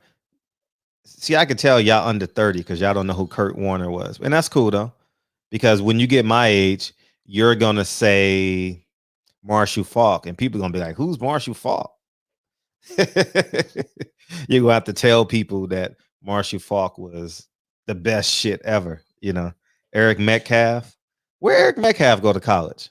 I know he played for the Cleveland Browns. Franco Harris is the best Penn State runner. Nah, you tripping. He wasn't the best.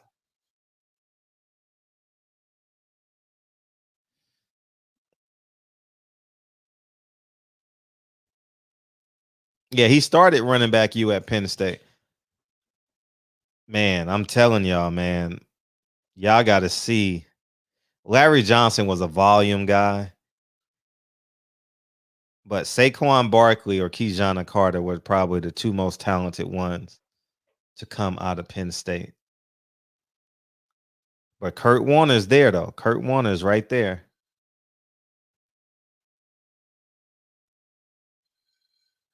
Yeah.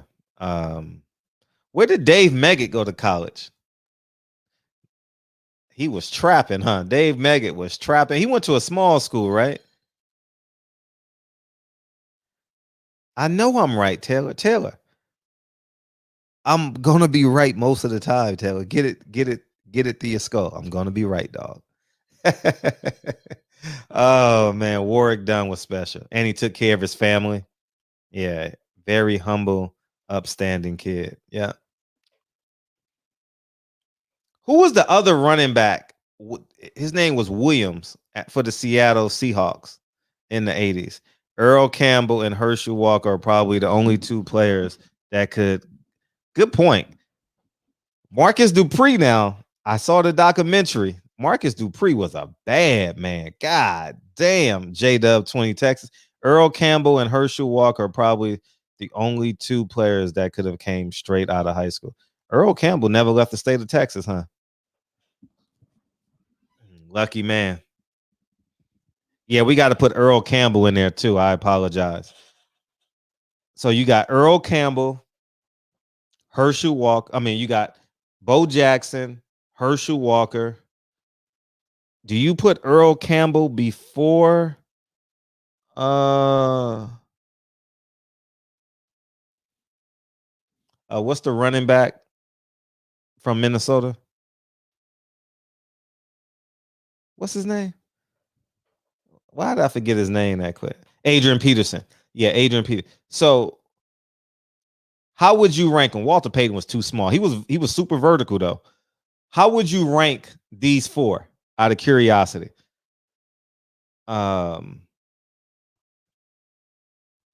Jackson, Herschel Walker, Earl Campbell, and Adrian Peterson. How would you rank those four? Yeah, Ricky Waters was that dude. He had help though too, because they didn't know if Ricky Williams was running or Tony Rice was running. You know what I mean? He had a competitive advantage. And Tim Brown on that team, shit. Bo was a consensus number one, right? Maybe not, you know. Oh, OJ Simpson. I was saying modern. So I was saying like after 80. Bo, AP, Earl, then Herschel. Wow. Bo, Herschel, Adrian, then Earl. Yeah, I would go with mine would be Bo, Herschel, AP, then Earl Campbell. Earl Campbell wasn't as shifty. Earl Campbell would run you over. Y'all all seen the highlight with him with the Houston Oilers, right? But Clinton Portis is probably in the third tier in terms of big, strong running backs. Yeah, Fred Dupree. Eric Dickerson, he wasn't vertical though. Eric Dickerson was just slippery, man. He was big too. Nah, no. Oh, okay. So here's what we're talking about, Jarvis. We're talking about big and strong, run fast, athletic, and had a vertical. Could go over you, through you, kind of like the Michael Jackson song, "Too High to Go Over," whatever that is, kind of like that. I don't think Eric Dickerson would go over you. Davis from the Broncos was a bad man too. DB, call in, man. Yeah, we got Eric Dickerson ran a 4.2. Really? I didn't know that. Man, Peterson at 4,000. I didn't know that. Leonard Fournette is probably in the third group. Leonard Fournette was a bad man. Derrick Henry can hurdle. Ricky Williams averaged 6.2. Yeah, but Ricky Williams didn't jump over you. He was dope though. Edgerrin James was a bad. Edgerrin James might have been the best. Edgerrin James might have been the best Miami running back. Do y'all want to debate? How the fuck we forget? Jim Brown is before us. I about to say, how the fuck we not throwing Jim Brown? But we was talking about Jamal Anderson. Yeah. Oh, he's my Dirty Bird, Jamal Anderson. Yeah, he was a bad man. What college he go to? Jamal Anderson. Oh, by hand. Yeah, so it's always gonna be a split second late, slower. So they'll be faster. Marshall Falk is an all-purpose. He's the all-purpose. He's second behind Reggie Bush to me. The Damian Thomason is top 5 for me, somewhere in there. He's somewhere in there. And the funny thing is, Keyjana Carter goes to the all-purpose too. Natrone Means. What college did he go to? He was a bad man. They had 2 running backs with him. Who was the other running back with Natrone Means? Damn. Eddie George, he couldn't go over. He's probably in the third tier, of modern running backs. He won the Heisman, though, for sure. Jamal Anderson was out of Utah. Really? Okay. Natrone Means went to Notre Dame? I learned something today. I didn't know he went there. Yeah, Geno Haynes passed away. Rest in peace. Maurice Jones-Drew is probably in the 5th tier. He was a bad man. He just undersized. I enjoyed him, though, in college. You know who I thought was going to be really good? Speaking of UCLA, Deshaun Foster. Deshaun Foster was fucking smooth as hell at UCLA. I thought he was going to have a long, strong career in the pros. Oh, Natrone Means went to North Carolina. Thank you. I knew that because I used to beat him in the video game. I knew he went. Yeah. Javid Best went to Cal. I remember him. Didn't Javid Best get concussed? Didn't Javid Best get hit so hard he got concussed one time in college? Fred Taylor went to Florida, right? Yeah, Fred Taylor is like Fred. Where did Barry Foster go to college? Yeah, he had a bunch of concussions, right? Yeah, because then he went to the Detroit Lions, right? Yeah, I remember that shit. Him frozen. I remember that.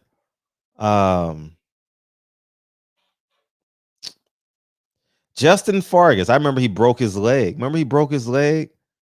I was watching that game when he broke his leg. Justin Fargas. He was a Raider. He was supposed to come save University of Michigan. Oh, he went to Iowa. Barry Foster went to Arkansas. Who went to Iowa? Peyton Hillis.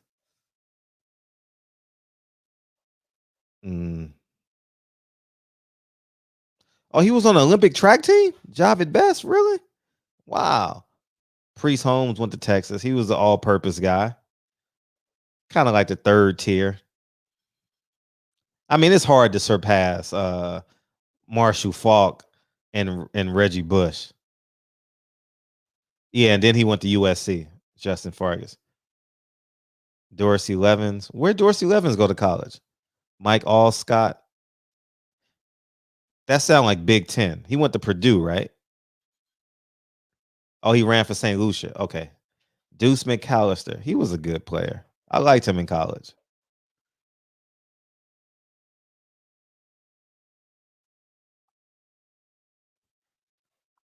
Where'd DB go? Tyreek is fastest football. Tyreek is the fastest football player ever. Tyreek who? I remember Javid Best, man. I was a Pac-10 guy, so I watched all the Pac-10 games. Lindell White. Oh, Tyreek Hill? Tyreek Hill is fast and the son of a bitch, right? KC, yeah. Ron Dane.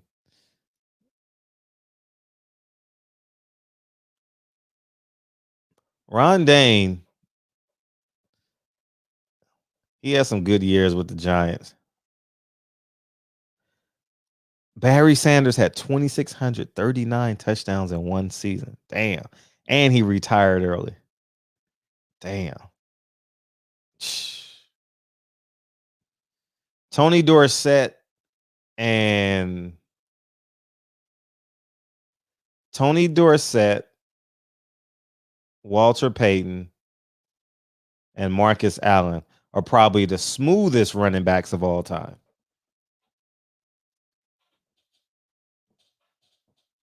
Darryl Green was running under a 4.5 at 45 years old. That nigga would never retire. You know, he would do all them down. I remember he was wasn't he in a dunk contest on Channel 7? Remember they would have Wide World of Sports dunk contest and we all would look forward to it on Saturdays. Once again, another tournament. Melvin Gordon was good. He's big, tall, strong kid. Jamal Charles, I remember him out of Texas, right?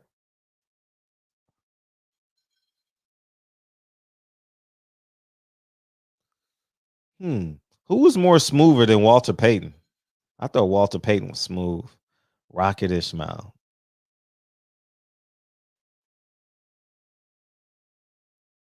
John Ross, the wide receiver. Dion ran a sub 2 weeks after ankle surgery.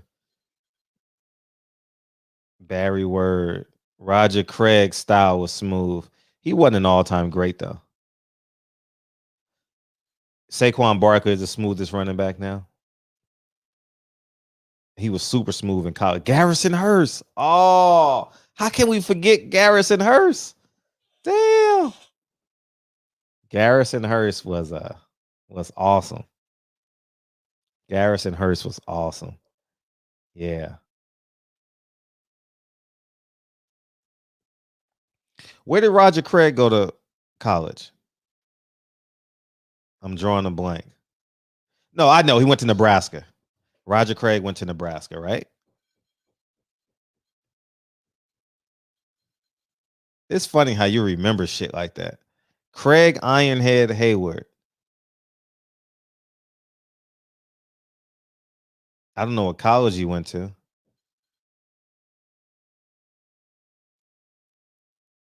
Yeah, the fridge. Yeah, the fridge got the touchdown. He never forgave Mike Dicker. You know. He went to Pitt? Who went to Pitt? I know I just said his name. Y'all got to put the name next to it because the conversation be going so fast and shit. Yeah, Ironhead. Oh, Ironhead Hayward did go to Pitt. He sure did. He sure did. I remember watching him first thing Saturday morning. I used to watch him. You know, yeah. I used to watch the Big Ten. My first game was always the Big Ten, and my last game, I'm not sure if Pitt was in the Big Ten, but I remember watching them. My first game was always the Big Ten, and my last game was always the Pac-10. Yeah. You know who y'all didn't mention? And he was a small guy, but he was electrifying in college. Amos Zaraway. Yeah, I remember Amos, famous Amos. Famous Amos, yeah. Yeah, he went to Taylor. I'm always going to be right, Taylor. Okay? I'm always going to be right. Just get that through your skull. Yeah, man. Oh, Pitt was the Big East. Yeah, because they played Syracuse. Syracuse, yeah. Larry Johnson was a bad man. Yeah, Amos Zaraway was a shifty son of a biscuit, right? But I don't know where Dave Meggett went to college. Where did Dave Meggett go to college? I know I asked y'all earlier. Y'all probably put it. Yep, he bench over. Yeah, he was a bad man.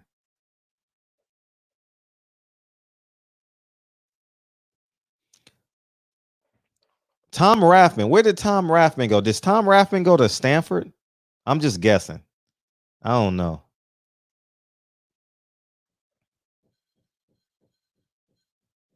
I feel like Tom Rathman went to like a Stanford or something. He went to Townsend University.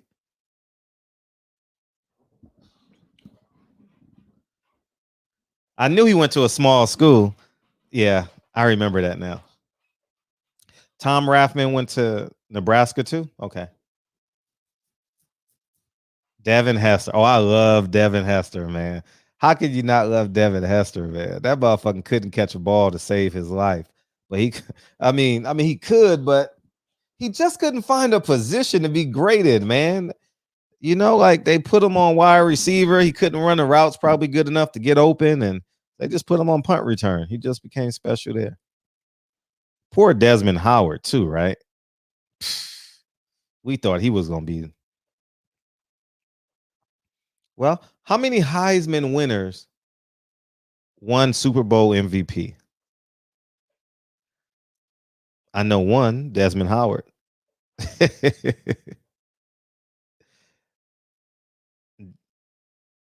Can y'all think of where DB at? Shit, we can get out of here early. But who won the Heisman and NFL MVP? NFL MVP and won the Heisman. Desmond Howard is one. Feel free to Google. Feel free to use Google because I don't know the answer to this one. Tom Brady definitely not.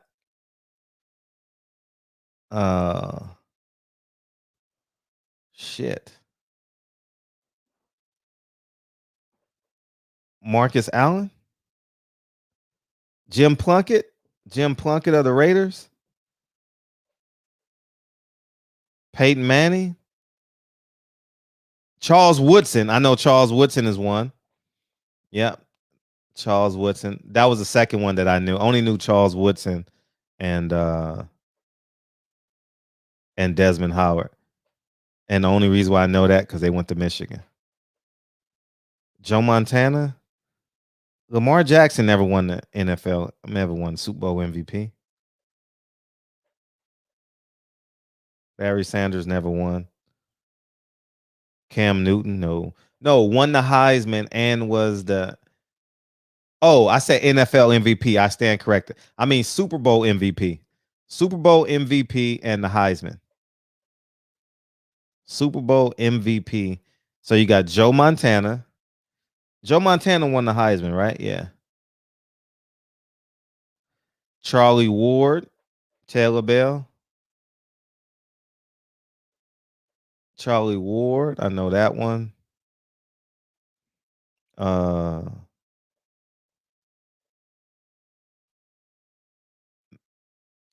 Yeah, Megatron was a dope ass receiver.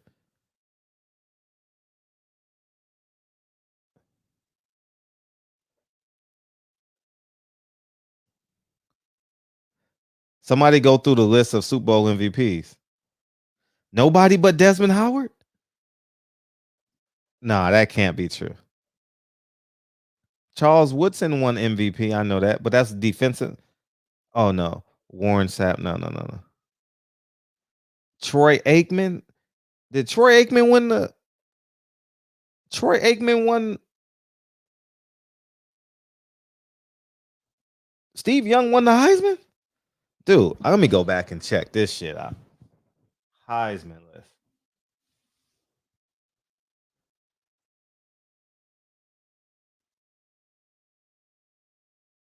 List of all Heisman winners.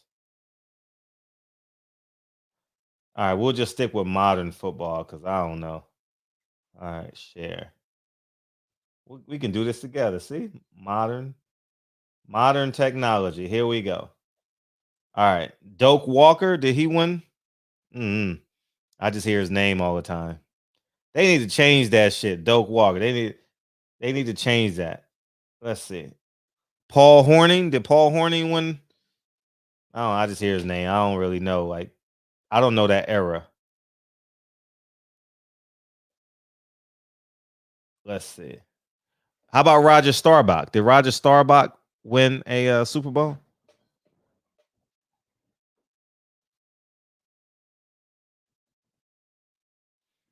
I know Steve Spurrier didn't win. Did Gary Beeman win? I don't know. OJ Simpson he never won the Super Bowl.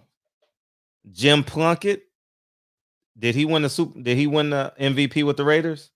So we got Jim Plunkett, that's one. Jim Plunkett.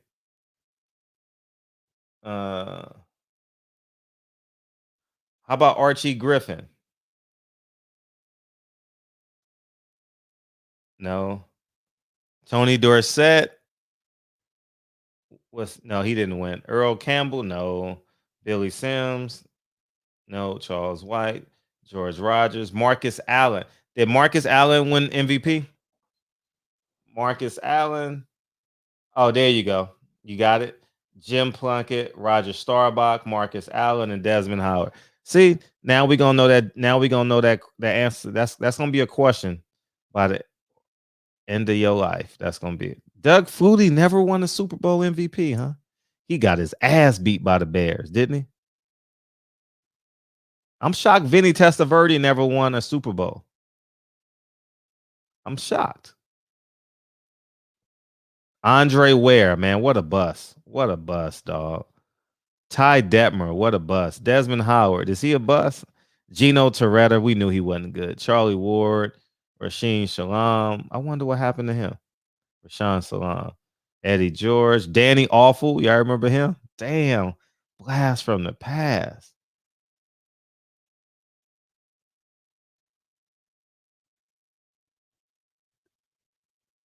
Chris Winkie. Y'all remember him? The 30-year-old quarterback. Jason White. Carson Palmer never won a Super Bowl. Wow, I thought he was a can't miss kid. Reggie Bush vacated. Troy Smith. Y'all forgot about Troy Smith. Damn. Robert Griffin, man. He was a bad motherfucker, man. Johnny Manziel was a bad. Johnny Manziel kind of reminds me of the Jake Paul. Baker Mayfield, Kyler Murray. That's amazing. Kyler Murray got it. Amazing. Little guy, too. Bam Morris. Yeah.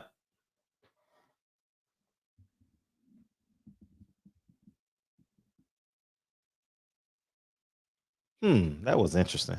That was a good run through back down history lane. Troy Smith and Manziel was bust. Yeah. I tell you what, Manziel was fun though. I enjoyed watching it because he just didn't give a fuck. It was 4. Yeah, we got it. It was Jim Plunkett, Marcus Allen, yeah, Rashawn Salam passed away. Yeah. Yeah. Yeah, that was awful. Yeah, Tommy Frazier was special, wasn't he?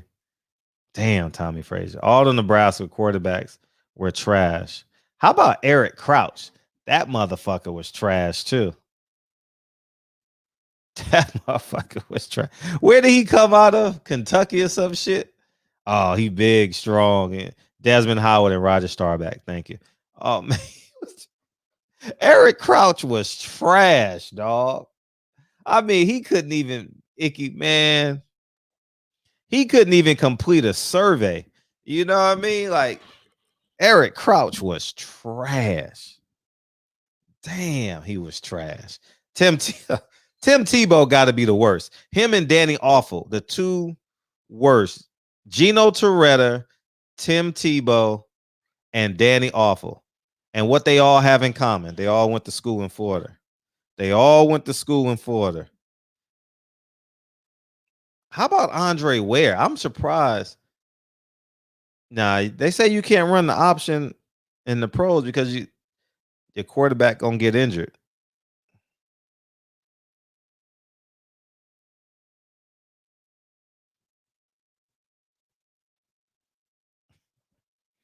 Yeah, man. It's Danny Awful was bad.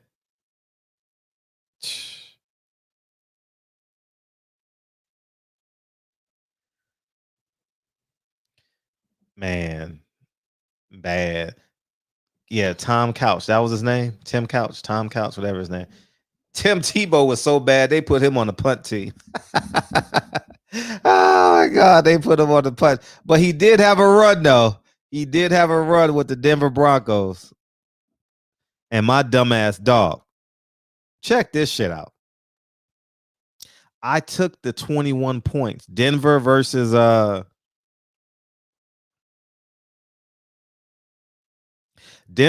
New England. I'm like 21 points in the playoffs. I'm taking that 21 point. The spread was 21 points and New England covered.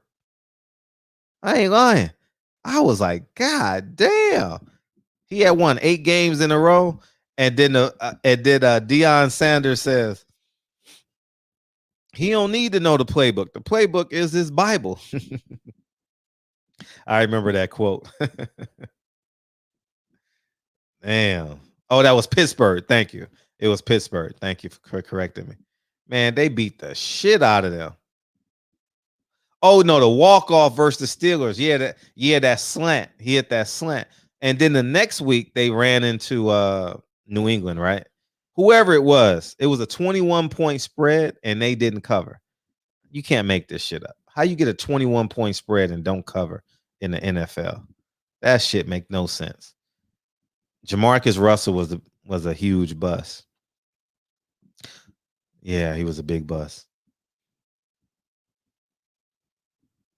Yeah, the Patriots whooped. Yeah.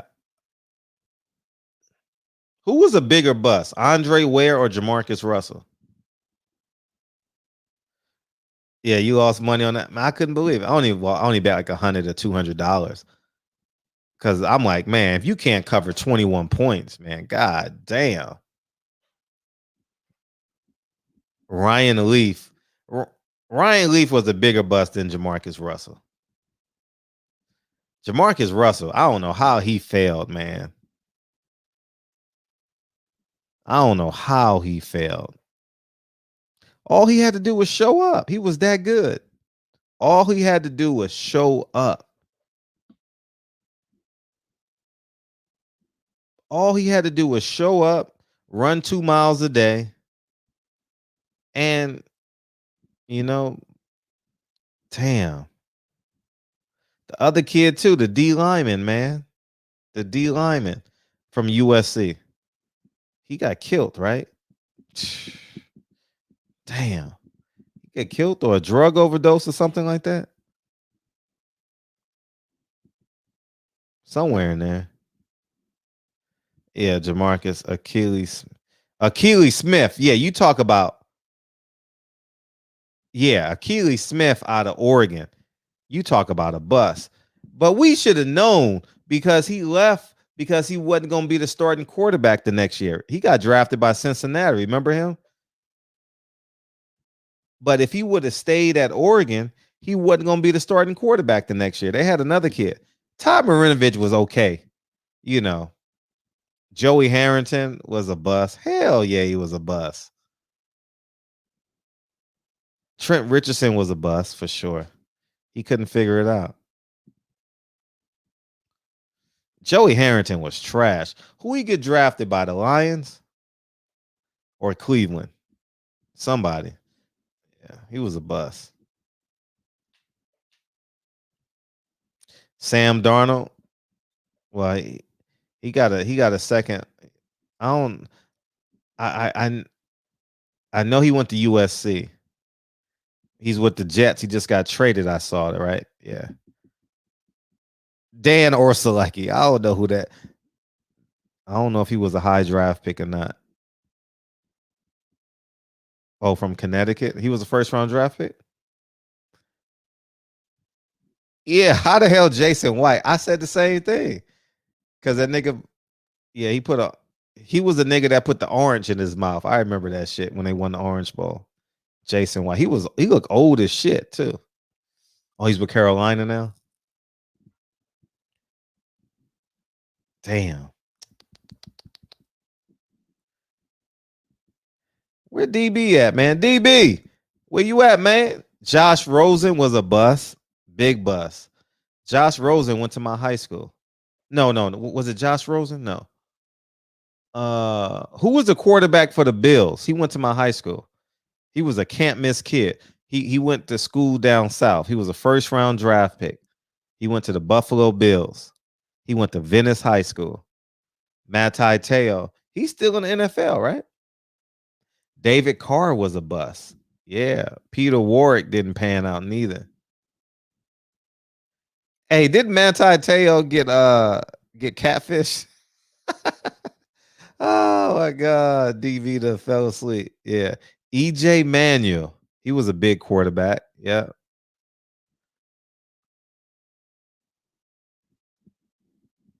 Damn.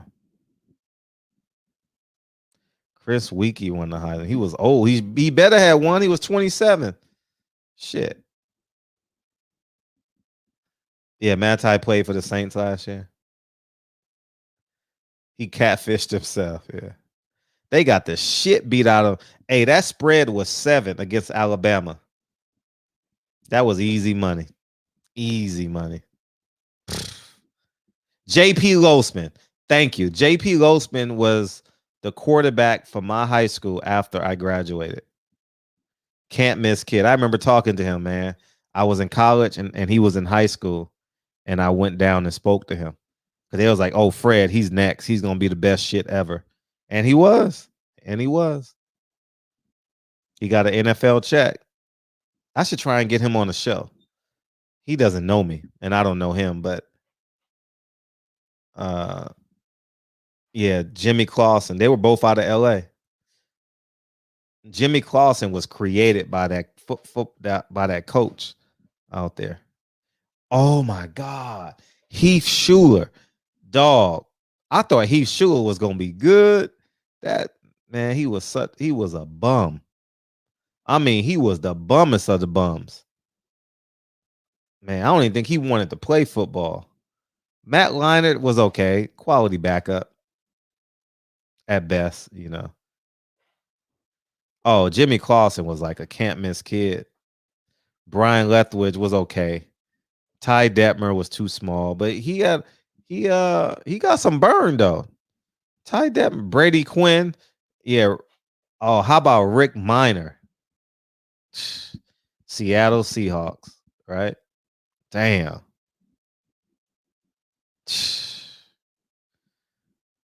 Man, I thought Heath Schuler.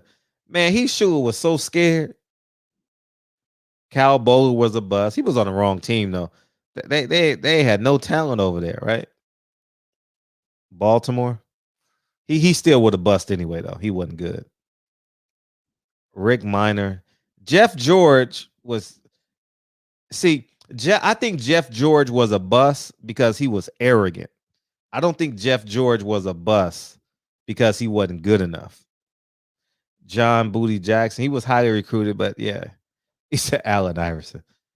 I would have liked to see him play football. Johnny Manziel flamed out. Because Jeff George put up deep. Let me check Jeff George career statistics. Because he might be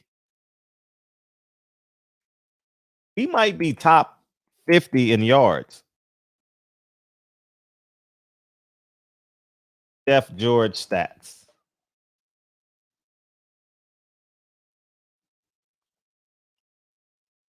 Let's see, what does he rank? Oh man. They had it right here. He's 87th in touchdowns. See, he ended up having an okay career. But he definitely wasn't as good as we thought he would have been. See, look, he's career games, he's 87th in touchdowns, 78th He's 49th in yards. You see what I'm saying? Like he was right there. He was, let's check. He was right there. He was right there, man.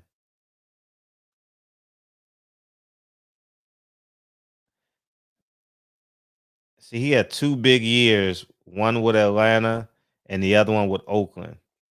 He was an arrogant motherfucker though. You know what I mean? Yeah, Blaine Gabbert. Whatever. I guess DB fell asleep. Then we're gonna get the fuck out of here. We can talk about this shit all day. But we gonna Kyle, where you at, man? Kyle. Hey yo, Kyle. What's up, Taylor Bell? One thing you say, Fred's always right, okay? Tattoo that shit. Hey, what up, Reese? Big Dog, Lionel, Reese, Joe Jack. It was fun. Hey, I appreciate going down memory lane. We ain't talking about shit, man. I'm gonna give y'all hour back, man. We ain't about to sit here and talk about football all day and shit, man. Mr. J Dub, Mr. Eurodite. Man. How you pronounce that shit? Eurodite. Erudite. Redcliffe, Taylor Bell again, S. Dot, Hustler Slim, Marvin Rollins, D. Will, Das Diggity. What's up, Robert Brown, Pound for Pound. I appreciate y'all coming down there, man. I knew there wasn't gonna be a lot of people in here because I wasn't no boxing subject. What up, Birdman? Mr. Money Mac. Money Mac. What's up, man? Big Dog. Yeah, man. My man JP Losman, man. Venice High School, man. 502 King. Warren Richards, Marvin Rollins, I'm 100. Dana Jones, appreciate you, man. Birdman, appreciate you in the super chat, man. Appreciate everybody in the super chat, man. Appreciate you, Eli, for starting the show off, man. Thank you. Maybe we needed this just to debrief, man, because once we hang this shit up and cut our internet on tomorrow, something gonna be trending we don't want to see. Brian Lethwich, he went to school down south. He had leg problems, though. You know who didn't pan out? Chris Sims didn't pan out. And he was supposed to be good because, I mean, Phil Sims was his dad, you know. Why didn't he pan out, right, Maurice McElroy? Jetsons Part 2. Clausen was a super bust. Didn't he? Who was the quarterback from USC? Was that Clausen that won his first game against Ohio State at Ohio State? He was a freshman. Was that him? Johnny Manziel. What's up, Warren Richards? Redcliffe, Marvin, Mr. J Dub, Mr. Moneyback, D. Will, Eli, Big Dog, Robert Brown, pair of dice found. Appreciate you, man. Welcome to the show. Welcome to the show. D. Will, Hustler Slim, Reese, DJ, Colt McCoy. You know, he was just running around and he didn't know what he was doing that day. He was just running around throwing that damn ball. And then he went to Cleveland. These motherfuckers. Man, they be hyping these guys up, man. Jeff George had an arm out of this world, man.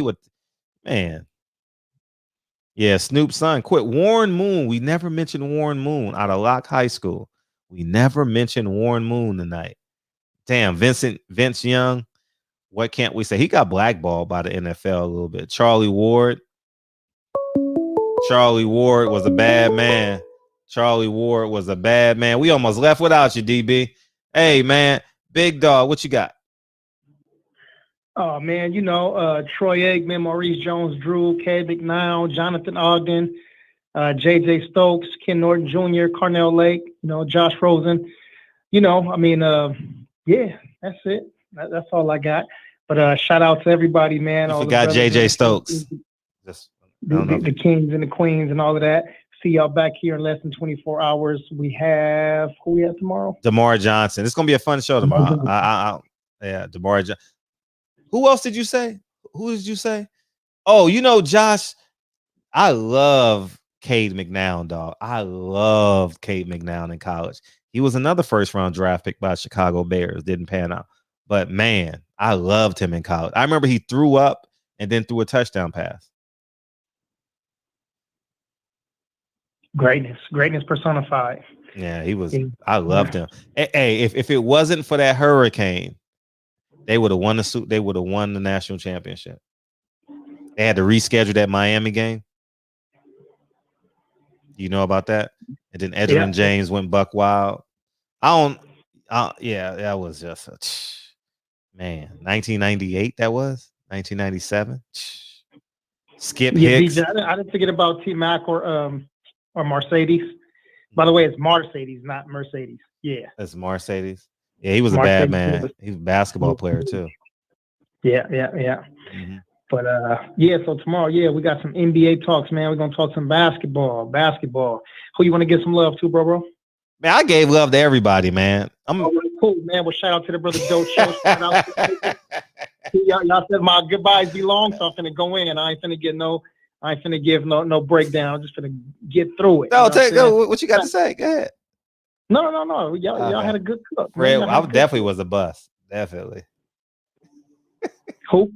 No, Mike Worry said I was a bust. I wouldn't say I underachieved, but I know I could have been better than I was. But I mean, I should have worked harder in the classroom. Joseph Adai went to Syracuse, right? He was a bad kid too. I should have worked better in the classroom. I would have had more options. What's up? No, I was gonna say everything ain't for everybody. You know, sometimes when you in junior high school, everybody know that you're gonna go to a certain high school when you're gonna perform a certain way. Then you get to high school when you all stayed in second, third team All-American. And then you go to college and all of those newspapers, you was in the Sentinel, the LA Times, you was in the, you know what I'm saying? Like everybody was all over you. You had all of these, you had everybody that was local around you. You had people coming from Arizona and Vegas to talk to you and do interviews, and you think you the man. And then you get to one of these universities and realize, man, that I'm not even one of the top dudes in my school. You know what I'm saying? So like, forget the Pac-10 or Pac-12 and you know what I mean? And all of the rest of the dudes around the country. And when you finally get to the NFL, after being the best of the best of the best and still not having invites to come to the combines and all of that stuff, and you realize, man, like these dudes that are playing in the NFL are the best athletes in the world. Period. Facts. I don't care. You could talk about an MMA fighter, a boxer, a basketball player. NFL athletes are the best athletes in the world.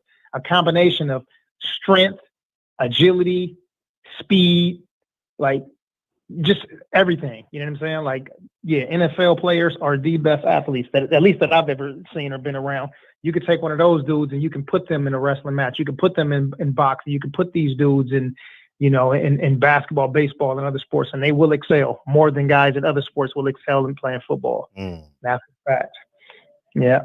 Try to put a basketball player there. And I know there's going to be some wise guy to talk about LeBron could do it, right? Or AI did it. Man, listen, high school and college is much different from playing in the league. And that's a fact. But, man, is that Blue in the chat? Shout out to Blue. What up, Blue? You already know. Shout out to my brother Blue Cuz Sports TV in the building. You already know what to do, King. Go ahead and drop that link, man. Y'all go over subscribe to my brother Blue, man. Blue be dropping fire. He who greets with fire. Welcome to the show. Welcome to the show. Yes, indeed. But I know Kyle ready to get up. Look, Kyle, his wife tapping him right now. That DB on right now talking. You better wake up and put your sweater on. Okay, put your sweater on, man. Appreciate you. Hey, so real quick. Yeah. I thought free safeties and weak side linebackers were probably the most athletic, or the rover in college. Who would you put them up in it? Matter of fact, we'll ask that question to DeMar Johnson tomorrow. Restate the question again. Articulate it again. I was saying in my head, I had like the weak side linebacker or the free safety as the most athletic guy typically on a football team. And I was thinking, who would you put in the NBA, like in recent history? Don't have to be just LeBron James, but just recent history that that I think could just make a team or compete, like be good? No, like who is more athletic? So you got to say, who would you say? Like Charles Woodson. He ended his career at free safety, right, or strong safety, or Yeah.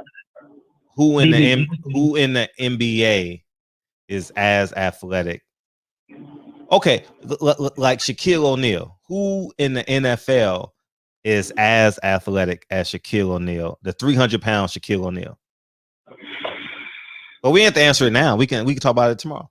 Yeah. Okay. Yeah. I got to remember that one, but I wouldn't put Shaquille up there though. I would say Shaquille is solid. I would say 300. You mean the Orlando Magic? Yeah, the Orlando Magic, Shaquille O'Neal. First 3 years with the Lakers, Shaquille O'Neal. Nah, he wasn't that athletic. He was dominant though. No, yeah, right. I'm saying but the 292-pound drafted out of LSU Shaquille O'Neal, that dude right there, monster. Yeah, but I would definitely say NFL Antonio defensive Gates. backs though, yeah, for sure. Strong safety, free safety, the corners, yeah, ridiculous. Look, people just searching. Yeah. Westbrook an athlete, but NFL dudes a different beast, man. Yeah, especially after these dudes playing in the NBA for 3 or 4 years, and they used to not getting touched at all. Somebody breathe on them, and they flop and just fall and be out for 2 weeks. Yeah, they definitely couldn't go into the NFL after that. Maybe if their career went from playing college ball and then going into the NFL. Huh? No, Birdman put Alonzo Mourning. I never would have picked Alonzo Mourning, but that's interesting. Right on. Shout out to the brother Eli Zachary, talks everything. Salute to Eli. Great call earlier too. Eli, Mike Weary, the great, back with us again. He was gone for a couple of days. We got one of the Robert Browns in the building. He said linebackers and defensive backs are the best athletes. That's a fact. Birdman said grandmama. Oh, you mean grandmama? Yes. Zion Williams. Yeah, that's good. We can talk about it tomorrow when DeMar come in here. When DeMar come in here tomorrow, we'll talk about it. That's a good conversation. S. Riddle 45. He said Ben Wallace. Blue Color Sports TV. There's a few of them. Ben Wallace. Yeah, he could have been a D lineman. Yeah, but y'all got to remember this, though. Remember, a big NBA player won't be big in the NFL. Keep things into perspective, right? So they can, like Shaquille O'Neal can bully guys in the NBA, but there was also certain guys. Listen, I'm the Laker. You know what I'm saying? But there's certain guys you wouldn't just be able to bully. Shaq would have been like a Ponce brother. You don't think so? Shaq don't like to get touched, man. You know what I'm saying? You touch him and then he start, Shaq was a man. That motherfucker. There were some big dudes that really were, like Arvydas Sabonis, a big dude, and Shaq was frustrated with him, even though he got the better of him because he was younger and more athletic, but he would get frustrated.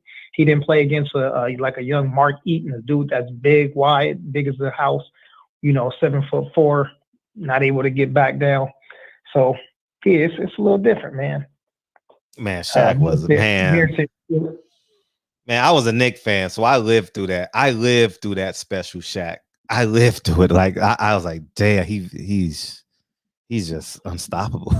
He's just 95, 96, man. That whatever years those was when Patrick Ewing was on the other side of his apex. I saw it with my own eyes. Shaq was a monster, dog. Man, I remember the first time I told y'all this 100 times, but I'll say it again. The first time I saw Shaq, I just thought he was an African. I was like, who is that big ass nigga? He had a throwback jersey on, about to go into a Jay-Z concert. That's the first time I saw him in person. I was like, he was with Lamar Odom. I was like, damn. This had to be 2003. The first time I saw him in person. Big.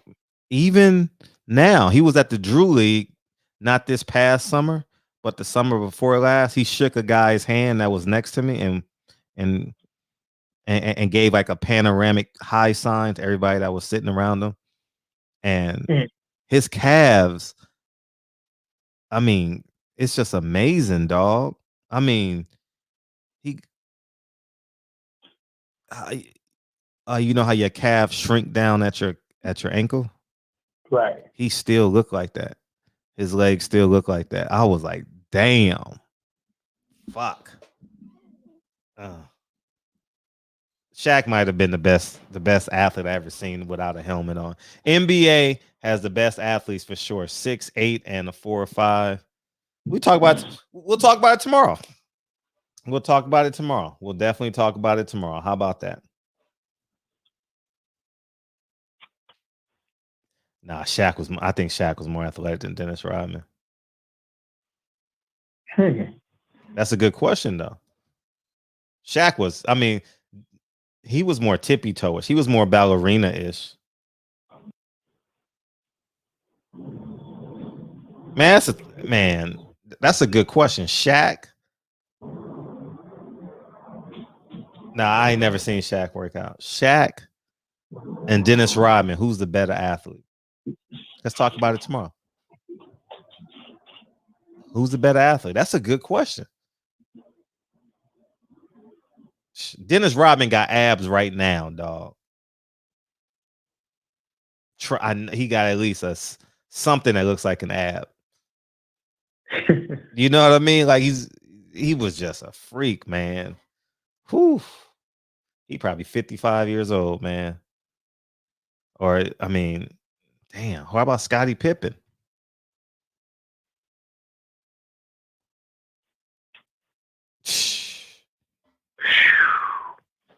Damn, imagine Scottie Pippen. The range. Man, let's ask DeMar Johnson these questions tomorrow. He competed against these motherfuckers. Let's ask him.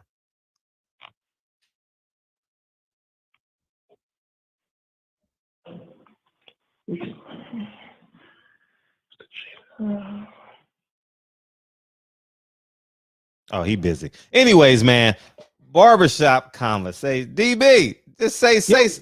Oh, what's up? You done?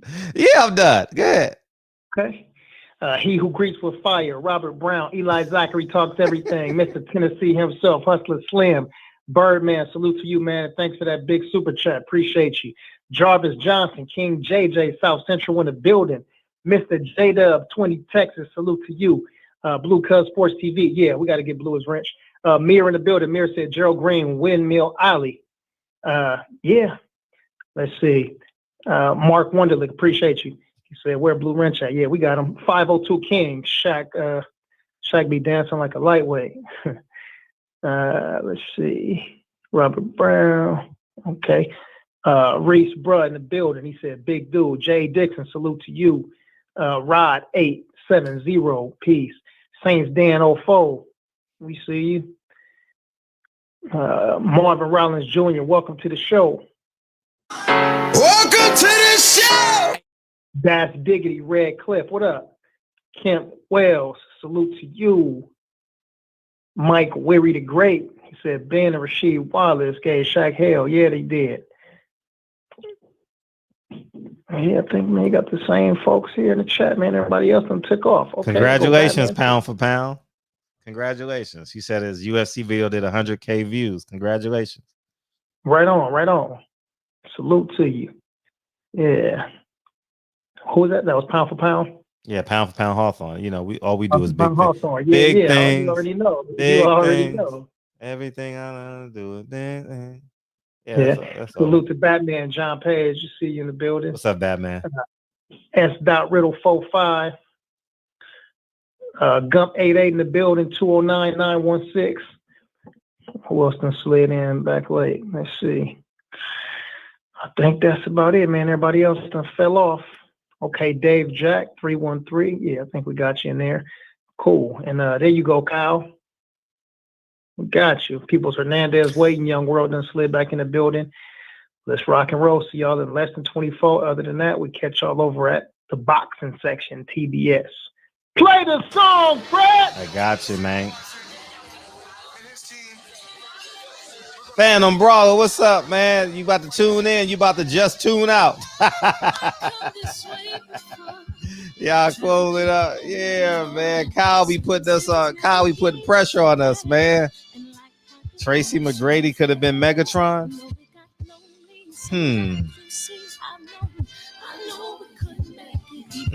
Tracy McGrady.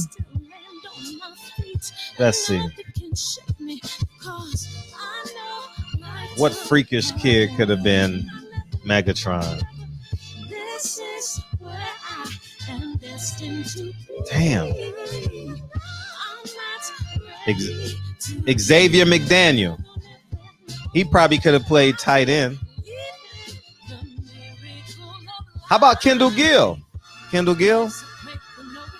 He moves well in the boxing ring. DB? Kendall Gill, wide receiver.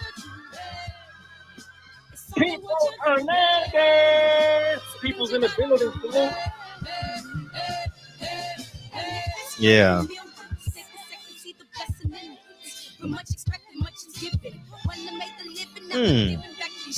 Who could have been Megatron coming out of the NBA? Damn, that's tough. Kobe would have learned how to been a wide receiver. Kobe would have figured it out and been an all-time great. Kobe would have been a quarterback? Yeah. Okay, Kobe would have been quarterback. I can see that.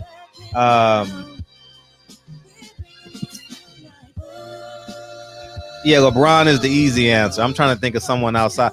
Kenyon Martin. There you go, 502 King. Kenyon Martin could have been a wide receiver. Yep, Kenyon Martin. There you go. I was thinking Vince Carter, but he don't run fast.